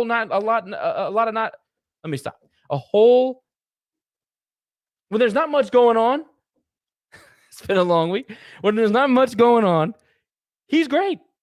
You put guys on base, start making get some action on the base paths. He struggles. I mean, it's just true, especially on the road, man. Holzhammer at home versus Holzhammer on the road, two totally different dudes. Y'all saw Steven Cash this weekend. What the hell was that? And I'm a big Cash fan. He's been one of my favorite guys since he's been here. What the hell was that? But that's what I'm saying, Josh. It's not one pitcher. Like, it's not one guy. It's the entire staff. Like, I don't know what has infiltrated the pitching staff thus far through the season, but whatever it is, they got to flush this in real quick, because you can't give these free bases away and expect to win against good teams. I mean, we've seen what's happened against Coastal. We've seen what's happened against Troy. And I guarantee you go into a Georgia Southern who I think I don't know that they've been swept thus far in the season. It ain't going to be pretty. If you give them free bases, they're going to take them and they're going to capitalize. My confidence level is very low. You guys realize that we are a Debo magical moment from losing the last 3 series. Yep. And the only big difference is that one was played at home. You know, the conference tournament is not at home. The regional is not going to be at home. I don't think there's anything wrong with saying there's certainly cause for concern. And anybody that's going to tell me we're ranked and we're this and we're leading the Sun Belt, I got all that. I'm telling you how the team is playing now is important. That's what's important. I think, but we're talking in terms of, as a program, what are our goals, right? If our goal is to win the regular season, then yeah, everything right as of right now is sunshine and rainbows. If our goal is to win a regional, is the way we're playing now indicative of winning a regional? Let me ask you a question, Jerry. Let me ask y'all a question. Y'all can both answer. Would you rather be 5th in the Sun Belt, 20-30, and playing your best baseball going into the tournament, win the tournament, and have some great momentum and feel great about how your team is playing going into a regional? Or would you rather be leading the Sun Belt, kind of starting to fall flat on your face, and then having to go to Georgia Southern, where we historically have been bad, and our splits on the road versus our splits at home have been, I mean, we're a different team. Would you rather be that? I'd rather be the team that's on the up, and walking into the Sun Belt conference tournament with some confidence. That's who I would rather be. I'd rather be the Fresno State of 2012 or 2008. I'd rather be them, because they were under 500 going into their conference tournament, and they got on a run and just beat the shit out of everybody. Well, last week you played a team like that, and that's Troy. And this week you're playing another team like that who's won their last 8 out of 9 and has swept their last 2 series in Georgia Southern. So we're going to find out what we have this weekend, because Georgia Southern is that team right now. I mean, look, they're only 20. I think they're only 20, 27 and 21. They're 15-9 in conference, but they've hit some stride in the last month, and they're getting hot at the right time. And so if we don't cross our T's and dot our I's this weekend, it could be another Troy situation where we're wondering by Sunday, let's hope that, we don't get swept. So yeah, we're playing some teams that are starting to find some momentum. And so we have to kind of be able to match that and capitalize against that. And good question. Who does Troy play? They play Texas State in San Marcos. At San Marcos. First of all, Troy State's not good, and San Marcos is very much like the Cracker Jack ballpark they play in. So I expect them to just dominate Texas State. And then they host James Madison, which is a good ball club, but again, it's at their ballpark. It's a home game for Troy. So, I mean, you could very well expect Troy to sweep both of those series. Do you feel as confident going into Georgia Southern and South Alabama, playing both of them, that you're going to sweep? I don't feel confident sweeping either one of those teams. And if that happens, guess what? You end the season in second place because Troy has the tiebreaker. We'll be lucky to get out of Statesboro with a series win. In fact, well, I'm not going to say that. We will be fortunate to get out of Statesboro with a series win. JMU, though, I like JMU. I think they're trending also. So that'll be. They're a good team. I just worry because it's at whatever their home, the Troy's home field is. Casey wants to know how I would fix the situation. Which situation? Say which situation in particular, because look, man, I'm not a coach. I don't get paid to coach, but I've been watching baseball and played a very long time. I have an idea of what I'm watching. I can give you my opinion. Doesn't necessarily make it the opinion. I'm just doing a show. So, nobody can argue that we're playing good baseball right now. You cannot make that argument. If you want to say we're playing okay baseball, well, that's a debate. If you want to say we're playing good baseball, then I question how much baseball you know. I mean, that's just a fact. But we're not playing again, well. if we would have played the series last week against Southern Miss on the road, we would have lost the series. I mean, I really believe that. Now, do I believe that we don't have the ability to turn it around? Yes, I do. But that starts like immediately, like Friday night immediately, and really flexing your muscles against Georgia Southern. I mean, It's got to start now because, again, we played Jackson State midweek. That didn't impress me. No. This weekend didn't impress me. So why has there been this huge fall off? Is it because what everybody was saying about us is correct, that we were overrated and we played nobodies and we padded our schedule? I mean, is that the case? I'm not even going to go that far. I'm just talking about there are ebbs and flows in the season. It doesn't matter how much talent you have. There are ebbs and flows. LSU had one of the greatest, TSAB had one of the greatest college baseball players on their team last year, and they lost to Nichols in a midweek.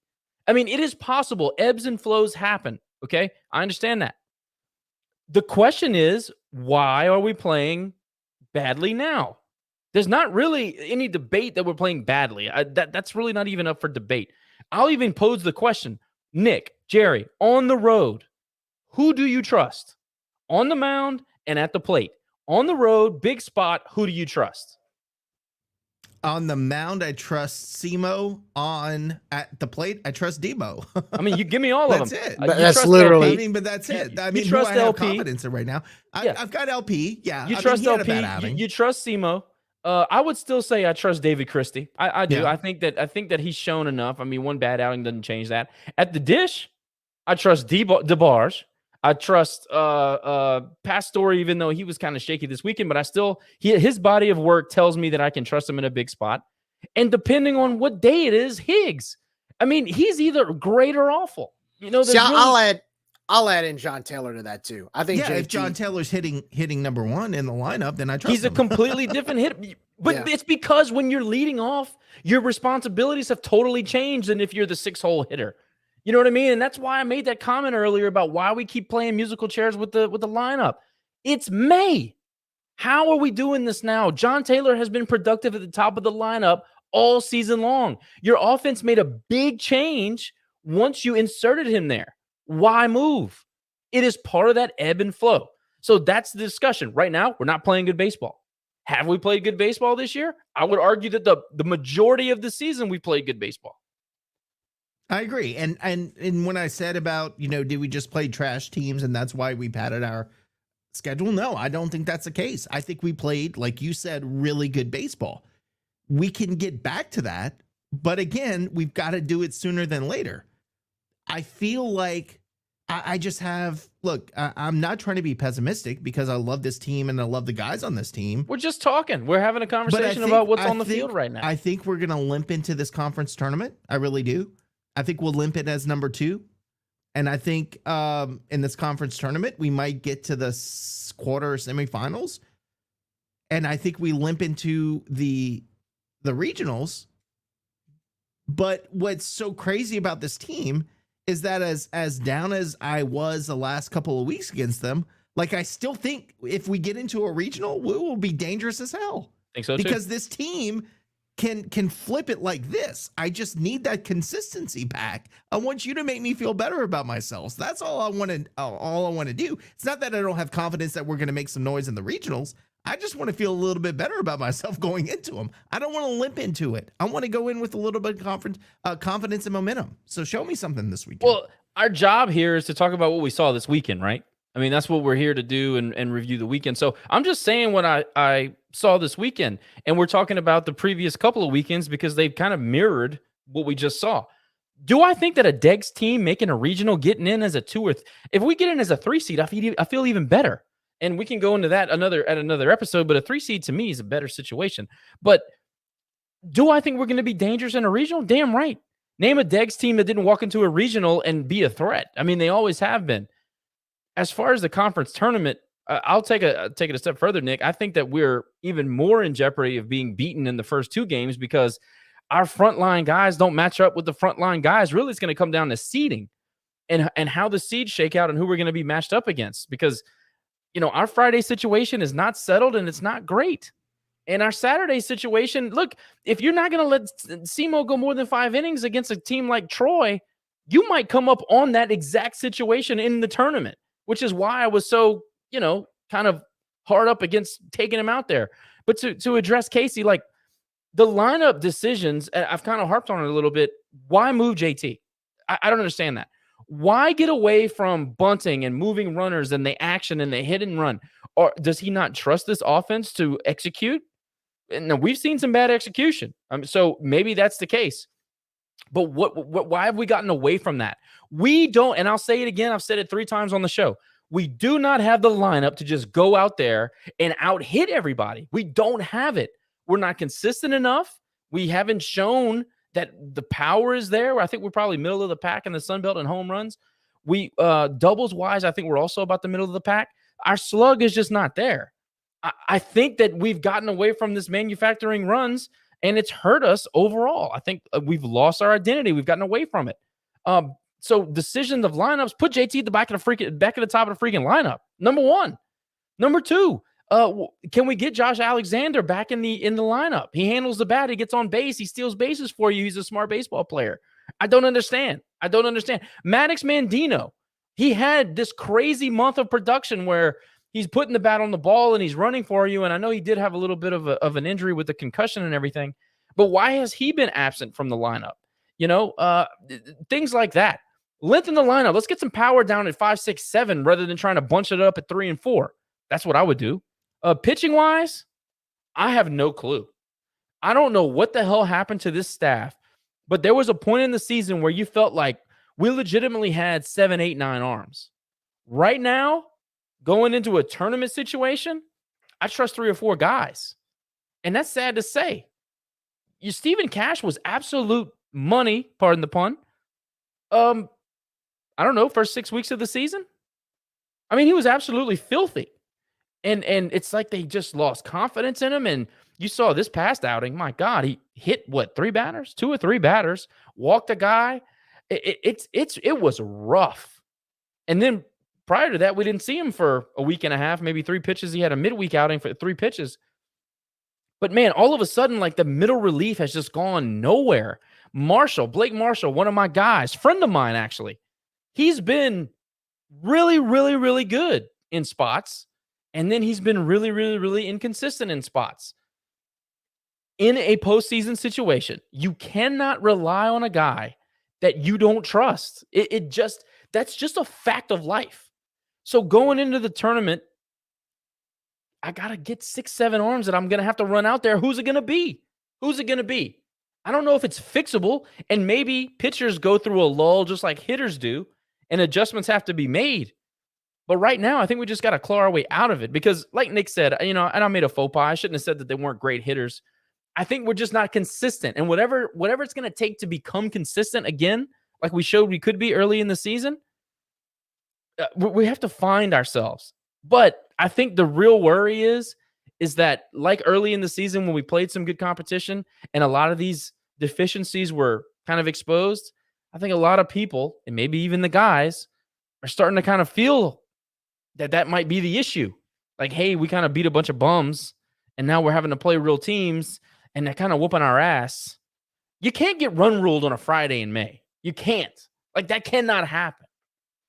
So, I don't know. I think there is a light at the end of the tunnel because I'm in the mindset of let all of those mistakes out now, learn from it now, but you got to respond, right? This weekend is a golden opportunity for everything we're talking about, saying, hey, these last 3 weeks, now granted, we won this. Look, I'm not going to get too down on the series against Southern Miss because Southern Miss came out and swept Coastal this weekend. Now, you want to talk about a team that is on a total collapse, but look at Coastal.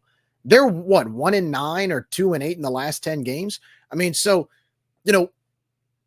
we still had a good series win against Southern Miss. Now, granted, it was at home, but it was still against a good Southern Miss team who's now, I believe they're tied for 3rd with Georgia Southern. This Troy team, they're ranked in the top 25 now.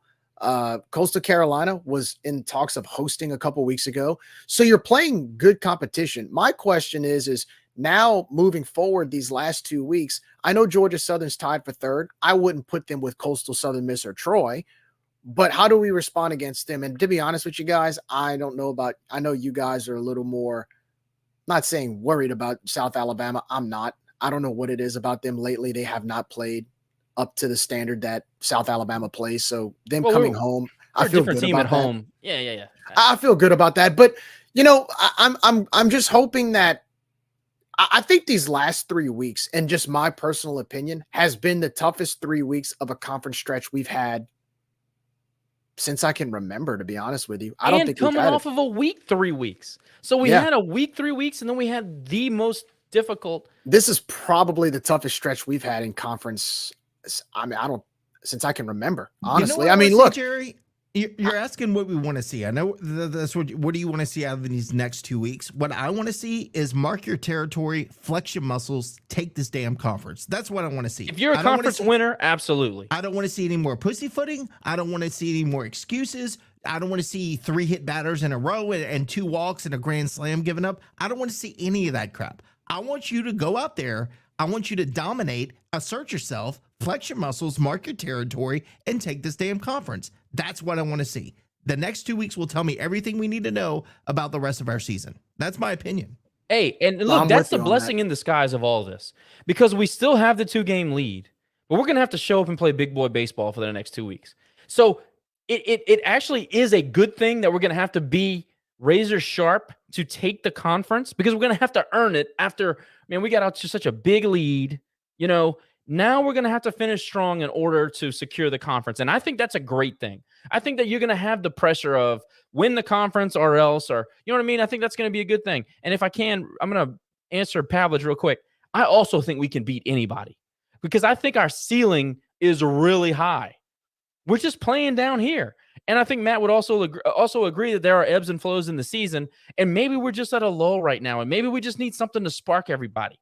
Because, again, it is contagious. Hitting is certainly contagious. But also, confidence on the mound is contagious. Maybe we're just at a low point because we've gone to small ballparks and we've gotten our ass beat a little bit. And that's baseball. It's part of the game. I understand that. But I also know that when we get into postseason, the ceiling is very high, especially when you have a star like Debo, and you got a guy like J2 is rock solid, and you got guys that can get hot like Uhas and Higgs and Lee Amadei. Like, all those things give me a lot of hope for postseason play. But still, like, you want to be playing good baseball going into the postseason. I know our ceiling's high, but we're going through it right now, and we got to find our way out of it. Look, this weekend is a golden opportunity for that, because again, this team.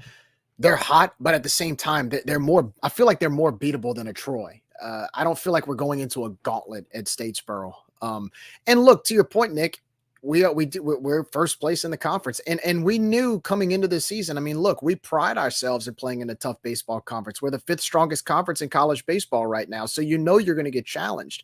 The fact that we jumped to a 5 or 6 game lead, was it 5-game lead a few weeks ago, to me is a miracle in itself, because in a conference like this where anybody can beat anybody, and we've seen some pretty big upsets in conference series with other teams, this conference has always been up for grabs, and I think it's up for grabs even now with this 2-game lead. So the beauty of that point, to your point, Josh, that I like, and I think it's gonna motivate us, is we can't be complacent. We cannot be complacent, especially with this race we're in with Troy. Troy goes to Texas State, but Texas State hasn't played good baseball as of late. Now, granted, they've kind of found themselves over the last few weeks, but they haven't played good baseball, or at least at the expectation that we thought they would play. And they got a JMU team that's pretty decent, but they got him in Troy. For all we know, Troy could go 6-0 in the next 6 games. So we cannot slip up, fully well knowing that Troy has the potential to make a run. And so I think that's going to help us out, actually, and be more beneficial to us, because there's going to be no complacency in the locker room. I don't think our guys are going to settle because we have a 2-game lead. And really, I'll give credit where credit's due. I find that we have responded in moments like this, even in the games that we've lost, like the both Saturday games against Coastal and Troy. We had the doubleheader against Coastal, but we lost 9-1. The next game we won, and we blew the game in game 3. But, even against Troy on Saturday, again, I applaud the effort. I mean, we didn't win, and Troy got 1 or 2 more hits than us, or timely hits than us, but at least we didn't fold. And so that's one thing that I feel really good about these last 2 weeks, is we're not going to fold. I think we will fight back. And look, you win the regular season, and you're ranked right now, I mean, I'm not going to say it's a shoe into a regional, but the pathway to a regional is a lot easier than what we had to do the last 2 years. It makes our path a lot easier. So no, just take care of business. And you start by winning the series in Statesboro this weekend. Look, all I'm going to say is the coaches across the country know baseball probably better than all three of us combined. I could say that safely. And we dropped out of the top 25 coaches poll, but we were number 26. We weren't that far behind Alabama. So they see something in this team that we see. We know there's talent on this team to put it all together. But again, you're still ranked in Baseball America. Show us you're the ranked team. Stop pussyfooting around. Show us you're the ranked team. Flex your muscles, put it away, give us confidence going into postseason. That's what I want to see. Because you've got the talent to do it. We know we've got the talent there. We just need to see the consistency and put it together and not be inconsistent and do this silly stuff where you're starting to walk batters and hit batters and swing at pitches 6 feet out of the 6 feet out of the strike zone. Just get back to basics. Do your thing. You'll be fine. Just give me some confidence this weekend. That's all I want to see. I want to see some confidence this weekend. I think that Troy has a fantastic opportunity to lose the series at Texas State. You heard it here first. I think this is a great spot for a letdown. I'm telling you, Texas State's fighting for their lives. They're fighting for seeding. They're I don't know what the RPI was. It was like 110 or something last time I checked, but Texas State is not a bad team, but they've kind of been written off. I think that Texas State plays great baseball in San Marcos, and I know we swept them this year, and that to me still is a feather in our cap, but I think that Texas State has an opportunity to win the series over Troy. I am not super bullish about the Cajuns going to Statesboro just because of our history there and how we're playing right now. And man, I just don't know about this pitching staff. I don't know. I think there's a lot of unanswered questions. I hate to be. We're middle of May and we still have questions about our 5th or 6th best arm. I don't think that's a great spot to be. However, they can prove us wrong. They can prove me wrong. They can prove me wrong, and some leaders can emerge. Some guys that want to go and compete and win a championship can emerge this weekend, and that's not hyperbole because your backs are against the wall. If you want to win the conference, go into Georgia Southern because Georgia Southern's tied for second in their season, conference-wise. End it. You can do it. You have the opportunity. You're at their house. Go make a statement. If you're the champions of the conference, go in their season. Make Troy have to do something immaculate to catch you. Put all doubt out. Don't leave it to the last weekend. South Alabama is going to come into the Teague, and they're going to be South Alabama. And it doesn't matter how good or bad they ever are. They always give us trouble when we play. It's always fun to hook up. We're a better team. We're at home. I like us in a series. But right now, Georgia Southern is your make or break moment. Win the conference or don't. Don't let it be up to chance. Don't get to a point where you got to wait on other guys to help you out to win the conference. Let's go take it. Let's step on their throat. Let's finish this thing. Look, I'm not going to be as dramatic as we were back in, I think it was a year after we went to Omaha. We went out to New Mexico State, and all we had to do was win one game against New Mexico State.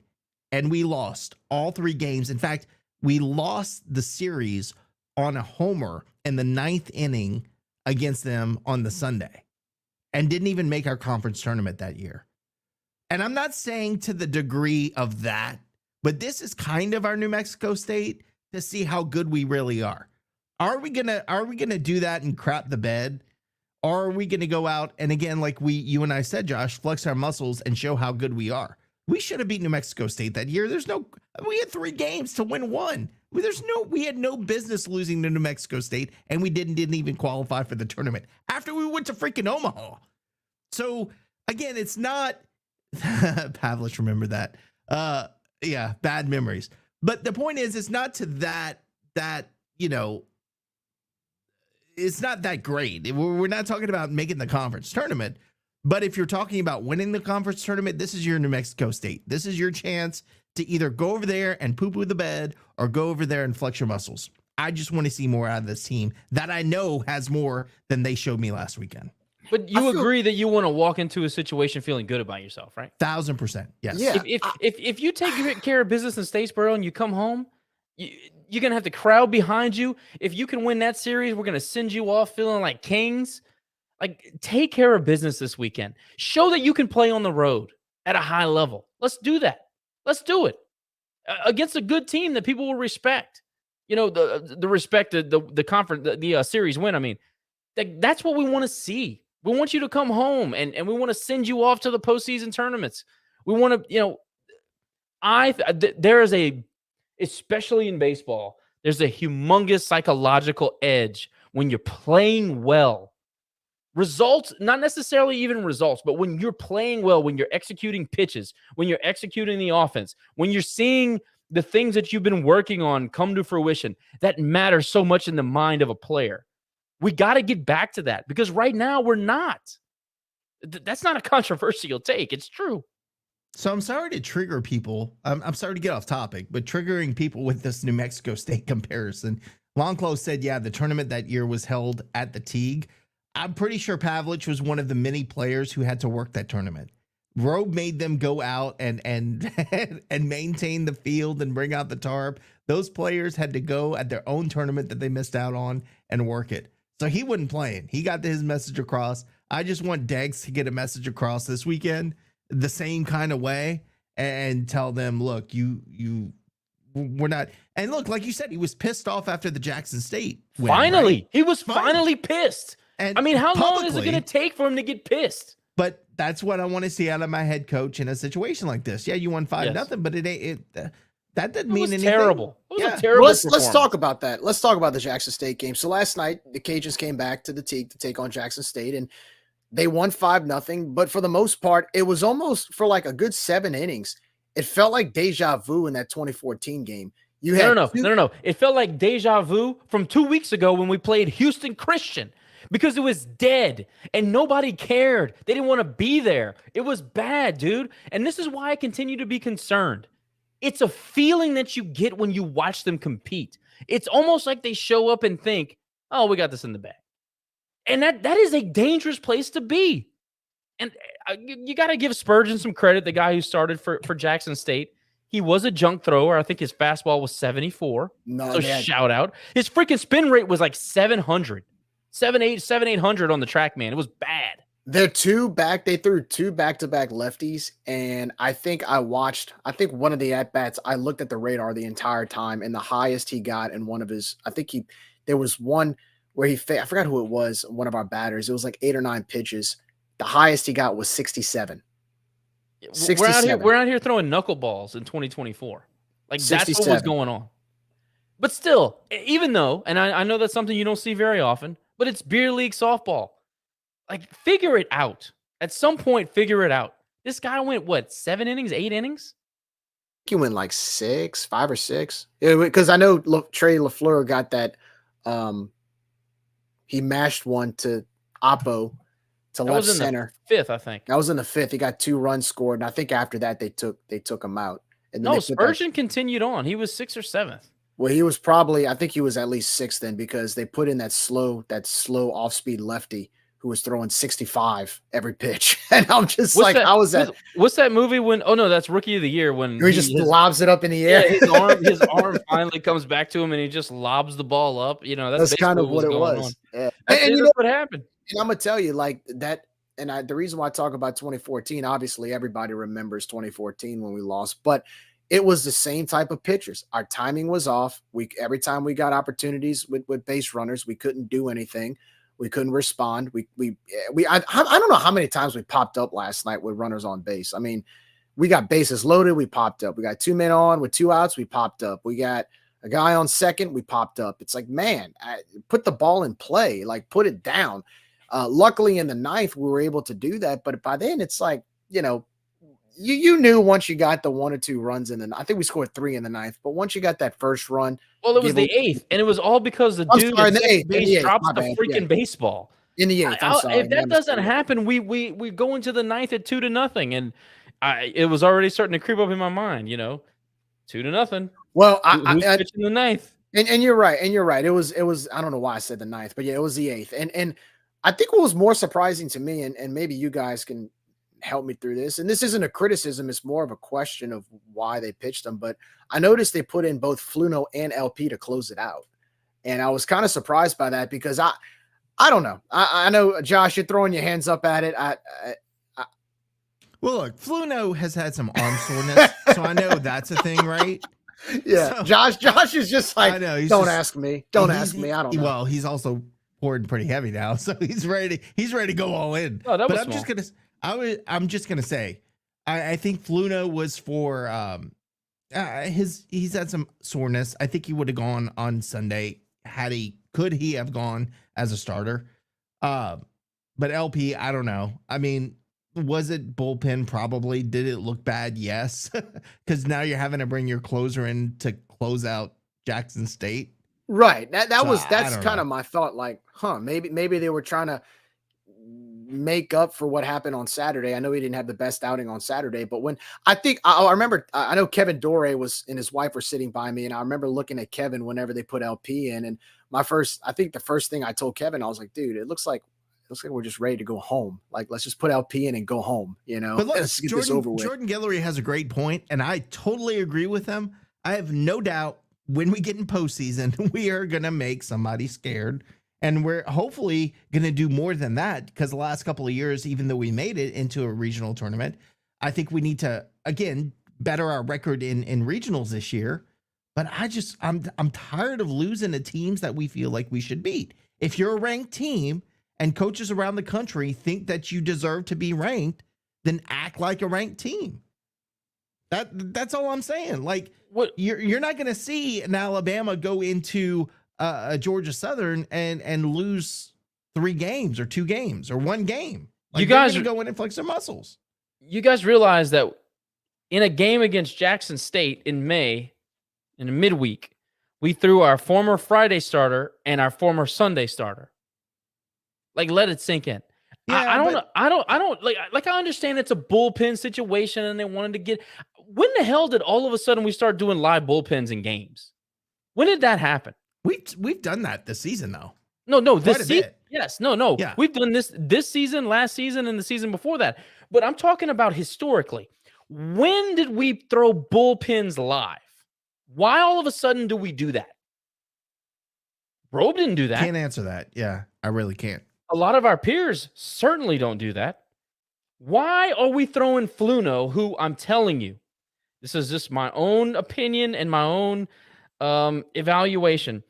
They are losing him. And I don't know if it's arm tightness or mental. I don't know what it is, but he is not the same guy he was 3 months ago. He is not the same guy. I think that they're trying to work them into these middle of the week games to get confidence back. That is terrifying. LP, for the first time this year, goes out and gives up, I think it was 4 runs, Jerry? 3 or 4 runs, maybe 4, 3 earned, maybe 4 or 1 unearned run and 3 earned. He comes into a midweek game? That's not normal.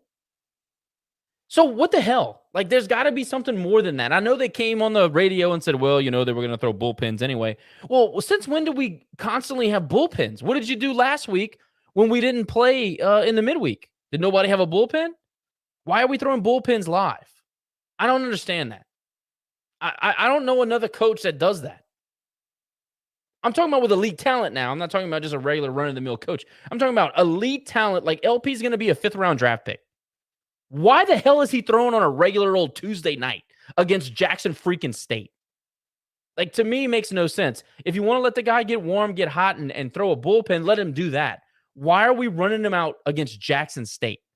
Josh, that would be a great opportunity to ask the pitching coach those questions, who agreed to an interview with us, but we could not interview after we got shut down. So we'll never know the answer to that. There might be a really good answer, but we'll never know because would love to convey that to the audience, really would. But still, I think Fluno's on the fritz when it comes to his confidence, and maybe it's they said that it was arm tightness, and then you see him late on Sunday when we can't get outs.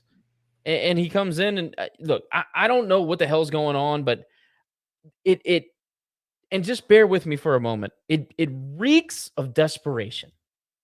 Whether that's what it is or not, I don't know. It's an opinion. It reeks of desperation. You're losing Fluno. LP should not ever be on the field on a Tuesday. I'm sorry. There's no – if you're going to use him on Friday and your plan is to pitch him 30 pitches and use him again on Sunday, he should never, ever, ever see the field against Jackson State. That should never happen. Sorry to be on a tangent.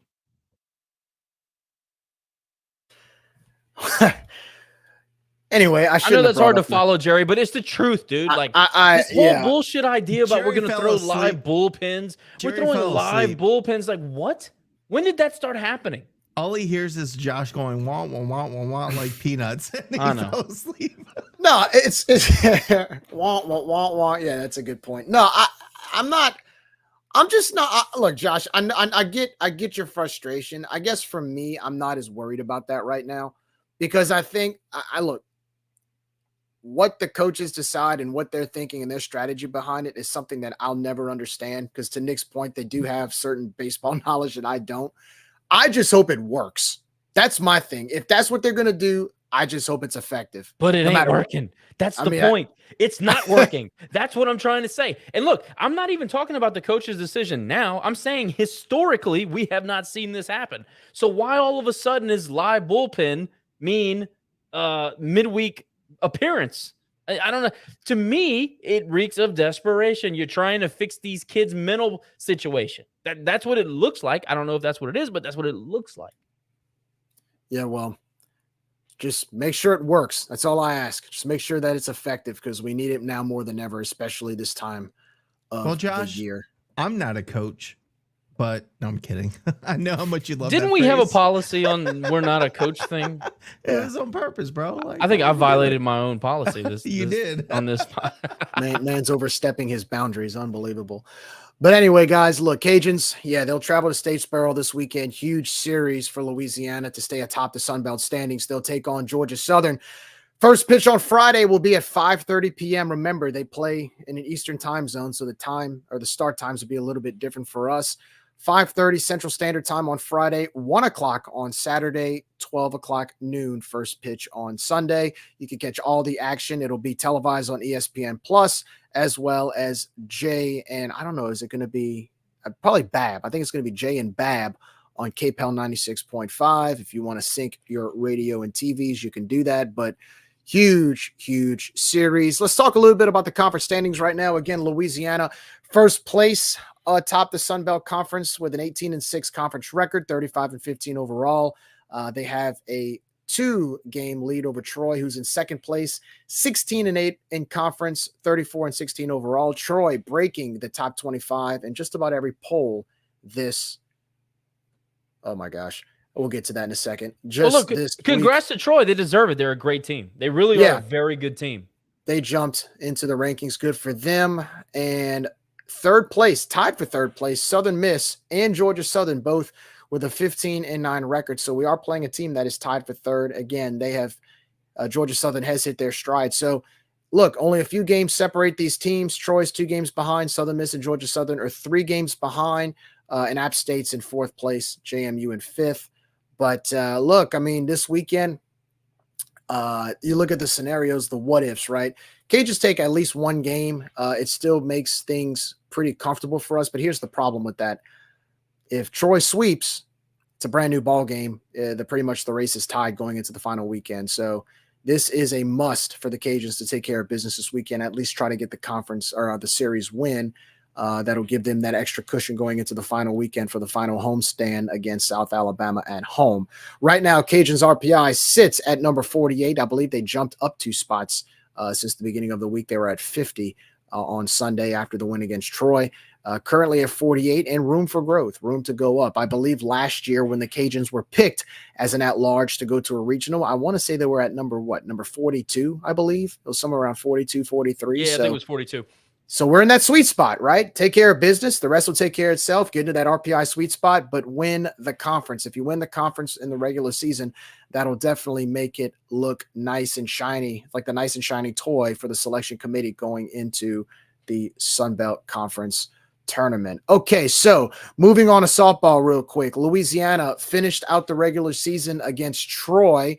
I'm going to admit I'm bad luck because my first game this year was the Troy game on Thursday night. Thought that we were going to get some hits, score some runs. Unfortunately, Troy showed up to play, and the Cajuns dropped the first game on Thursday night by the score of 3-0, putting their 88 weekend series win streak on, or conference weekend series win streak on in jeopardy. And then, of course, Friday, Cajuns were trailing 7-0 in the first 3 innings against Troy and made a massive comeback, scoring 11 unanswered runs to win 11-7, tying the series. And then on Sunday, Cajuns just playing typical Cajun softball, great pitching, great defense, timely hits. They win the series on Saturday, beating Troy 4-1. Creating, or should I say, continuing their conference weekend series streak to 89 straight weekend conference series. Now will be moved to be continued into 2025. So congratulations to Coach Glasgow, also Coach of the Year in the Sun Belt, as well as some honorable recognition for first team all conference and second team all conference members. I believe Maya Davis was player. Who was it? Was it Maya Davis Player of the Year this year? And I want to say, let's see, Miss Elistad was the Sun Belt Newcomer of the Year, Brooke Elistad. So congratulations. Was she really? That's fantastic. Yeah. She had a rough go of it the first couple of weeks, and then she really settled in. That's good. I like her a lot. She's a great player.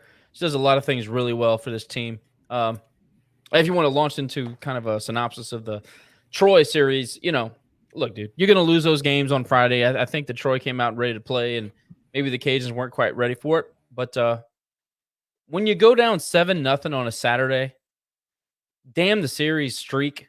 I don't even care about that, really, if I'm a player that's on the current team.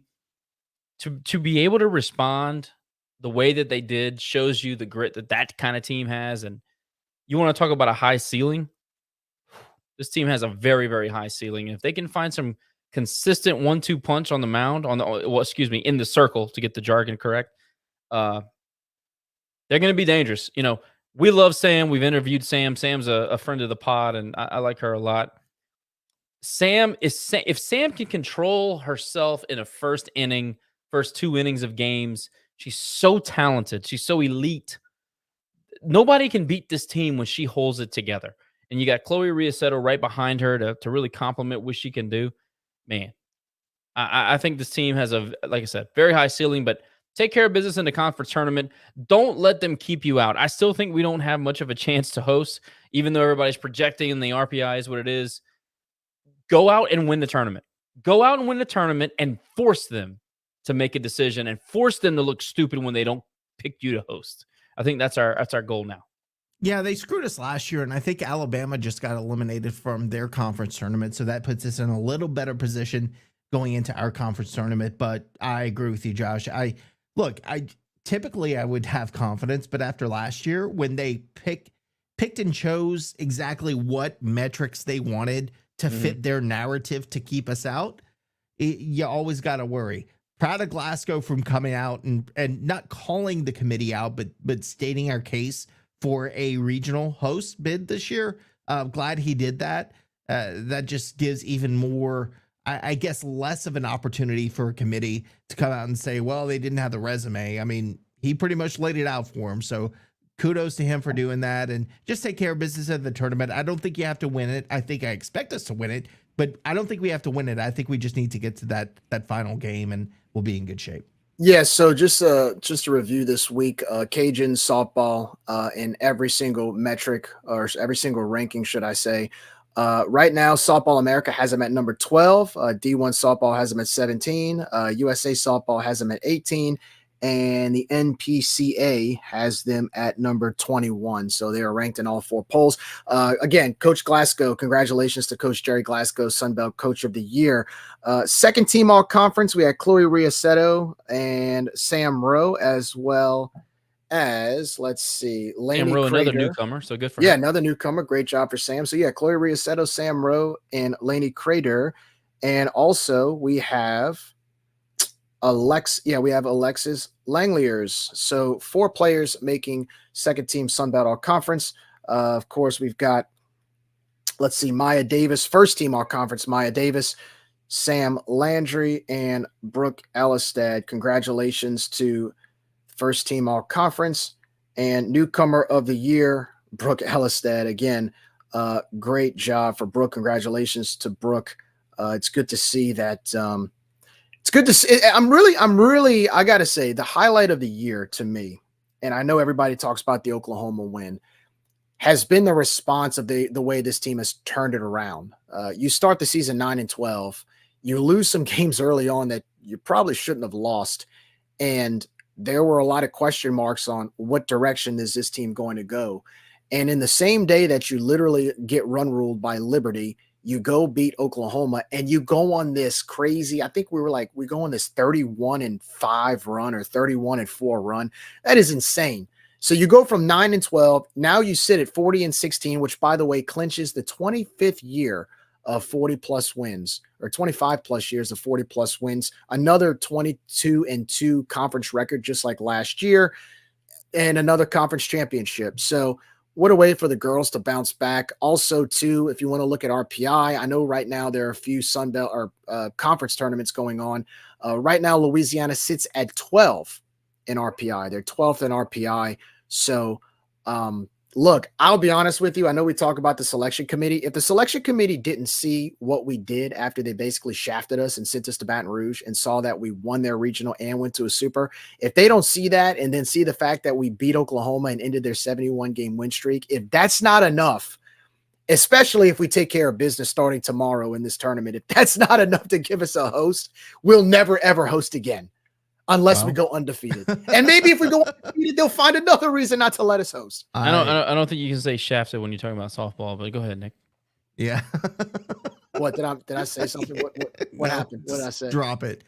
Sorry. No. My apology. No, I didn't mean to. No, sorry. No, It's not what I you. meant. It's not you. Trust me, it's not you. You'll go back and watch this and realize it's Josh. What? No, I didn't say shafted. But anyway, as I was saying, just don't give him more doubt, give him more reasons to put you in, because you say, look, we got screwed last year. They will find any opportunity to do so again. So just don't give him that opportunity. And again, like Josh said, if they do, make him look silly 2 years in a row. I mean, it's happened in baseball. There was one year we had a better RPI, we had a better resume than A&M, and somehow we got sent to A&M's regional in 2007. baseball. Yeah, which we had no business being there.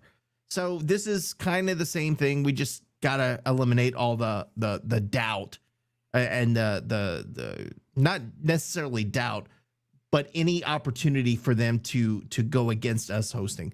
Will we get it? Probably, but I still, until they announce our name, man, I'm gonna be nervous. No, I'm with you. And look, and it starts tomorrow. Cajuns actually look. They JMU took care of business today against Southern Miss. Cajuns will take on JMU tomorrow at 10 a.m. in San Marcos, Texas.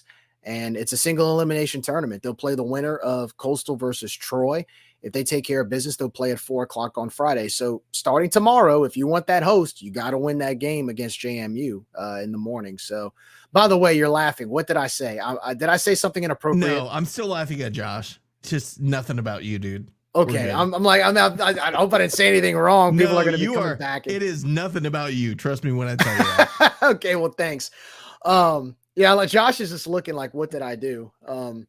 But yeah, I think this year you can't say shafted when you're talking about softball. That's Josh, all shut up. what am I missing here? Nothing. We'll talk about it after. All right, fine. Anyway, so yeah, softball plays first. The beauty of tomorrow is we get to watch some Cajun sports early in the morning. So if you're at work or I don't know, you're in and out of a meeting, you got some Cajun softball. So hopefully they get it done. Again, I want to host. Look, if you want to get rid of all doubts, you hope and pray that there's some teams in other conferences like today, as you know, look, TSAB beating Alabama actually helps us now because Alabama is kind of on that edge of whether or not they're going to host. They're a 9 seed in the SEC, and them losing today drops their RPI and helps us. So there are certain scenarios in other conference tournaments that, you have to keep an eye on to see who wins and who loses. That can actually help us, but we still have to take care of business and hold up that trophy on Saturday on Saturday. So we'll see what happens there starting tomorrow. And I hope that I hope it's enough to get us a regional, because after the atmosphere we had against TSAB a couple weeks ago, I have no doubt that these fans have been waiting. We've all been waiting to host again. The last time we hosted, I believe, was 2016, maybe 2015, 2016. Too long. It's been a while. Year too long for sure. No, So, it's definitely been a while. If we get a regional host, are we going to, as a podcast, are we going to commit to a full softball episode with some flair, maybe some advice on where to eat for the opposing fans and the whole rundown? We're going to do that. We need to get Rory on here is what we Yes, need to do. we'll definitely Let's get Rory Let's on get here. his commitment first, and then we'll go from there. How about that? I like it. So, I don't know if this is a rumor or not. Can somebody please confirm this to make sure that this is not a joke or? That ain't happening. Move on. All right. Yeah, because I know is he's going after Debut on Instagram, so I don't believe anything coming out of that. Wait, what's guy's happening mouth. with Themis? apparently somebody's saying Themis Folks is coming back. I don't know if that's true or not, but I mean, I could say that. May I comment? If this? Go Well, for you it. know what? Henceforth, I will only comment on Diamond Sports. Good job. There you go. okay. I was Okay. just gonna. I did want to hear your input on Kobe Julian going to Arkansas State, because you that one episode you weren't here for that. So Oh, I thought I said something about that. no, you didn't say anything. You weren't here. I will henceforth only comment on Diamond Sports. Josh trying to protect himself. I understand. I ain't respect protecting that. myself. I just don't give a shit. Kobe deserves to be in Arkansas State. He ain't gonna win here. Well, yeah, it's a shame whenever you're going to. Oh, by the way, McNeese got another guy coming in from Syracuse. So I don't care. Yeah, I don't I know. care. I will henceforth only comment on Diamond Sports. I don't care. and but how sad is that though? Let's be honest. How sad is that we've gotten I to this don't point? care. I will henceforth only comment on Diamond Sports. It's like Josh is pleading the fifth over here. Well, anyway, so I want real quickly before we go, I would like your opinions on this year so far, Josh. Now you've been to a few games, I've been to a few games. Do you feel like the Teague is back? I've been to the majority of games. I feel like the Teague is really close to being back. I feel like we've missed some opportunities as a fan base early in the season. There have been other times where, like USM, it was otherworldly. It was as good as you thought it was going to be. We're really close, Jerry. I think that if we can put it together, make a run, I think 2025 can be something we haven't seen in a very, very long time. Maybe ever. Shout out to Sam for bringing back the essence of my stupid little clips and timing of plays and playing the woohoo and all that. Kudos to Sam. The for, music and the sounds have been phenomenal. So shout out. If Sam is in the middle of all that, then great for him. So it's my brother. Especially the music, though. It's my brother that's breathing down his neck. Poor guy, but making it happen. But Sam ultimately clicks. That's what the you got to buttons. do to these people. You got to force them to do what you want. Well, he's doing it, so thank you, because I was getting a little worried there. We were about to make a comeback. I was about to go back to the T on weekends and play some music. I was getting a little worried, but that's part of it. I know it's stupid. I'll say it every day. The stupid little clips are dumb, but it's what made the Teague and made people respond to it, and it's what made it what it was. As silly Nick, as it is. So don't downplay it. Those little small things that probably don't mean a whole lot to the people at large. Excuse me, my wife decided to interrupt the show. The little things are what really keep the crowd involved, and if necessary, we're just gonna rush. We're gonna rush the bridge, just like they did in Captain Phillips. I'm the captain now. We'll do it. We'll make them do what we want. there you go.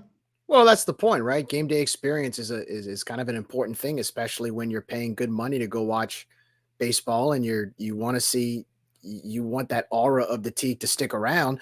You can't go and change it and take certain songs out. Like last night, I do have a little complaint about last night besides the game. The seventh inning stretch, they started playing Hell's Bells before center field, and then they were like halfway through the song when it started playing. People are standing up like, we stood up for a good minute. It was awkward. And people started kind of clapping. Like, do we just start singing the song ourselves? And then you start hearing the tunes and I'm like, okay, they salvaged it. But you start hearing the ding from the Hell's Bells. And I'm like, that is a faux pas, man. I made that mistake one time when I was 19 years old and almost got murdered in the Teague. So that is almost a sacrilege at the Teague. Cause we're all kind of, and look, it's a one-time thing, but for a good minute, we're all looking around like, is the song going to play? Or we'll start singing and clapping it, in a cappella if we have to, but luckily they salvaged it. But that was a close one. That was a close one last night. I'm not going to get into it tonight because we're over 2 hours, but next week, let's talk about my ability to trigger the TSAB fan base with a tweet that has nothing to do with them. We'll get into that next week. Well, before we go, I will say that Troy could probably beat Texas A&M. So, yeah, let them go to your account and respond to that because Jesus Christ.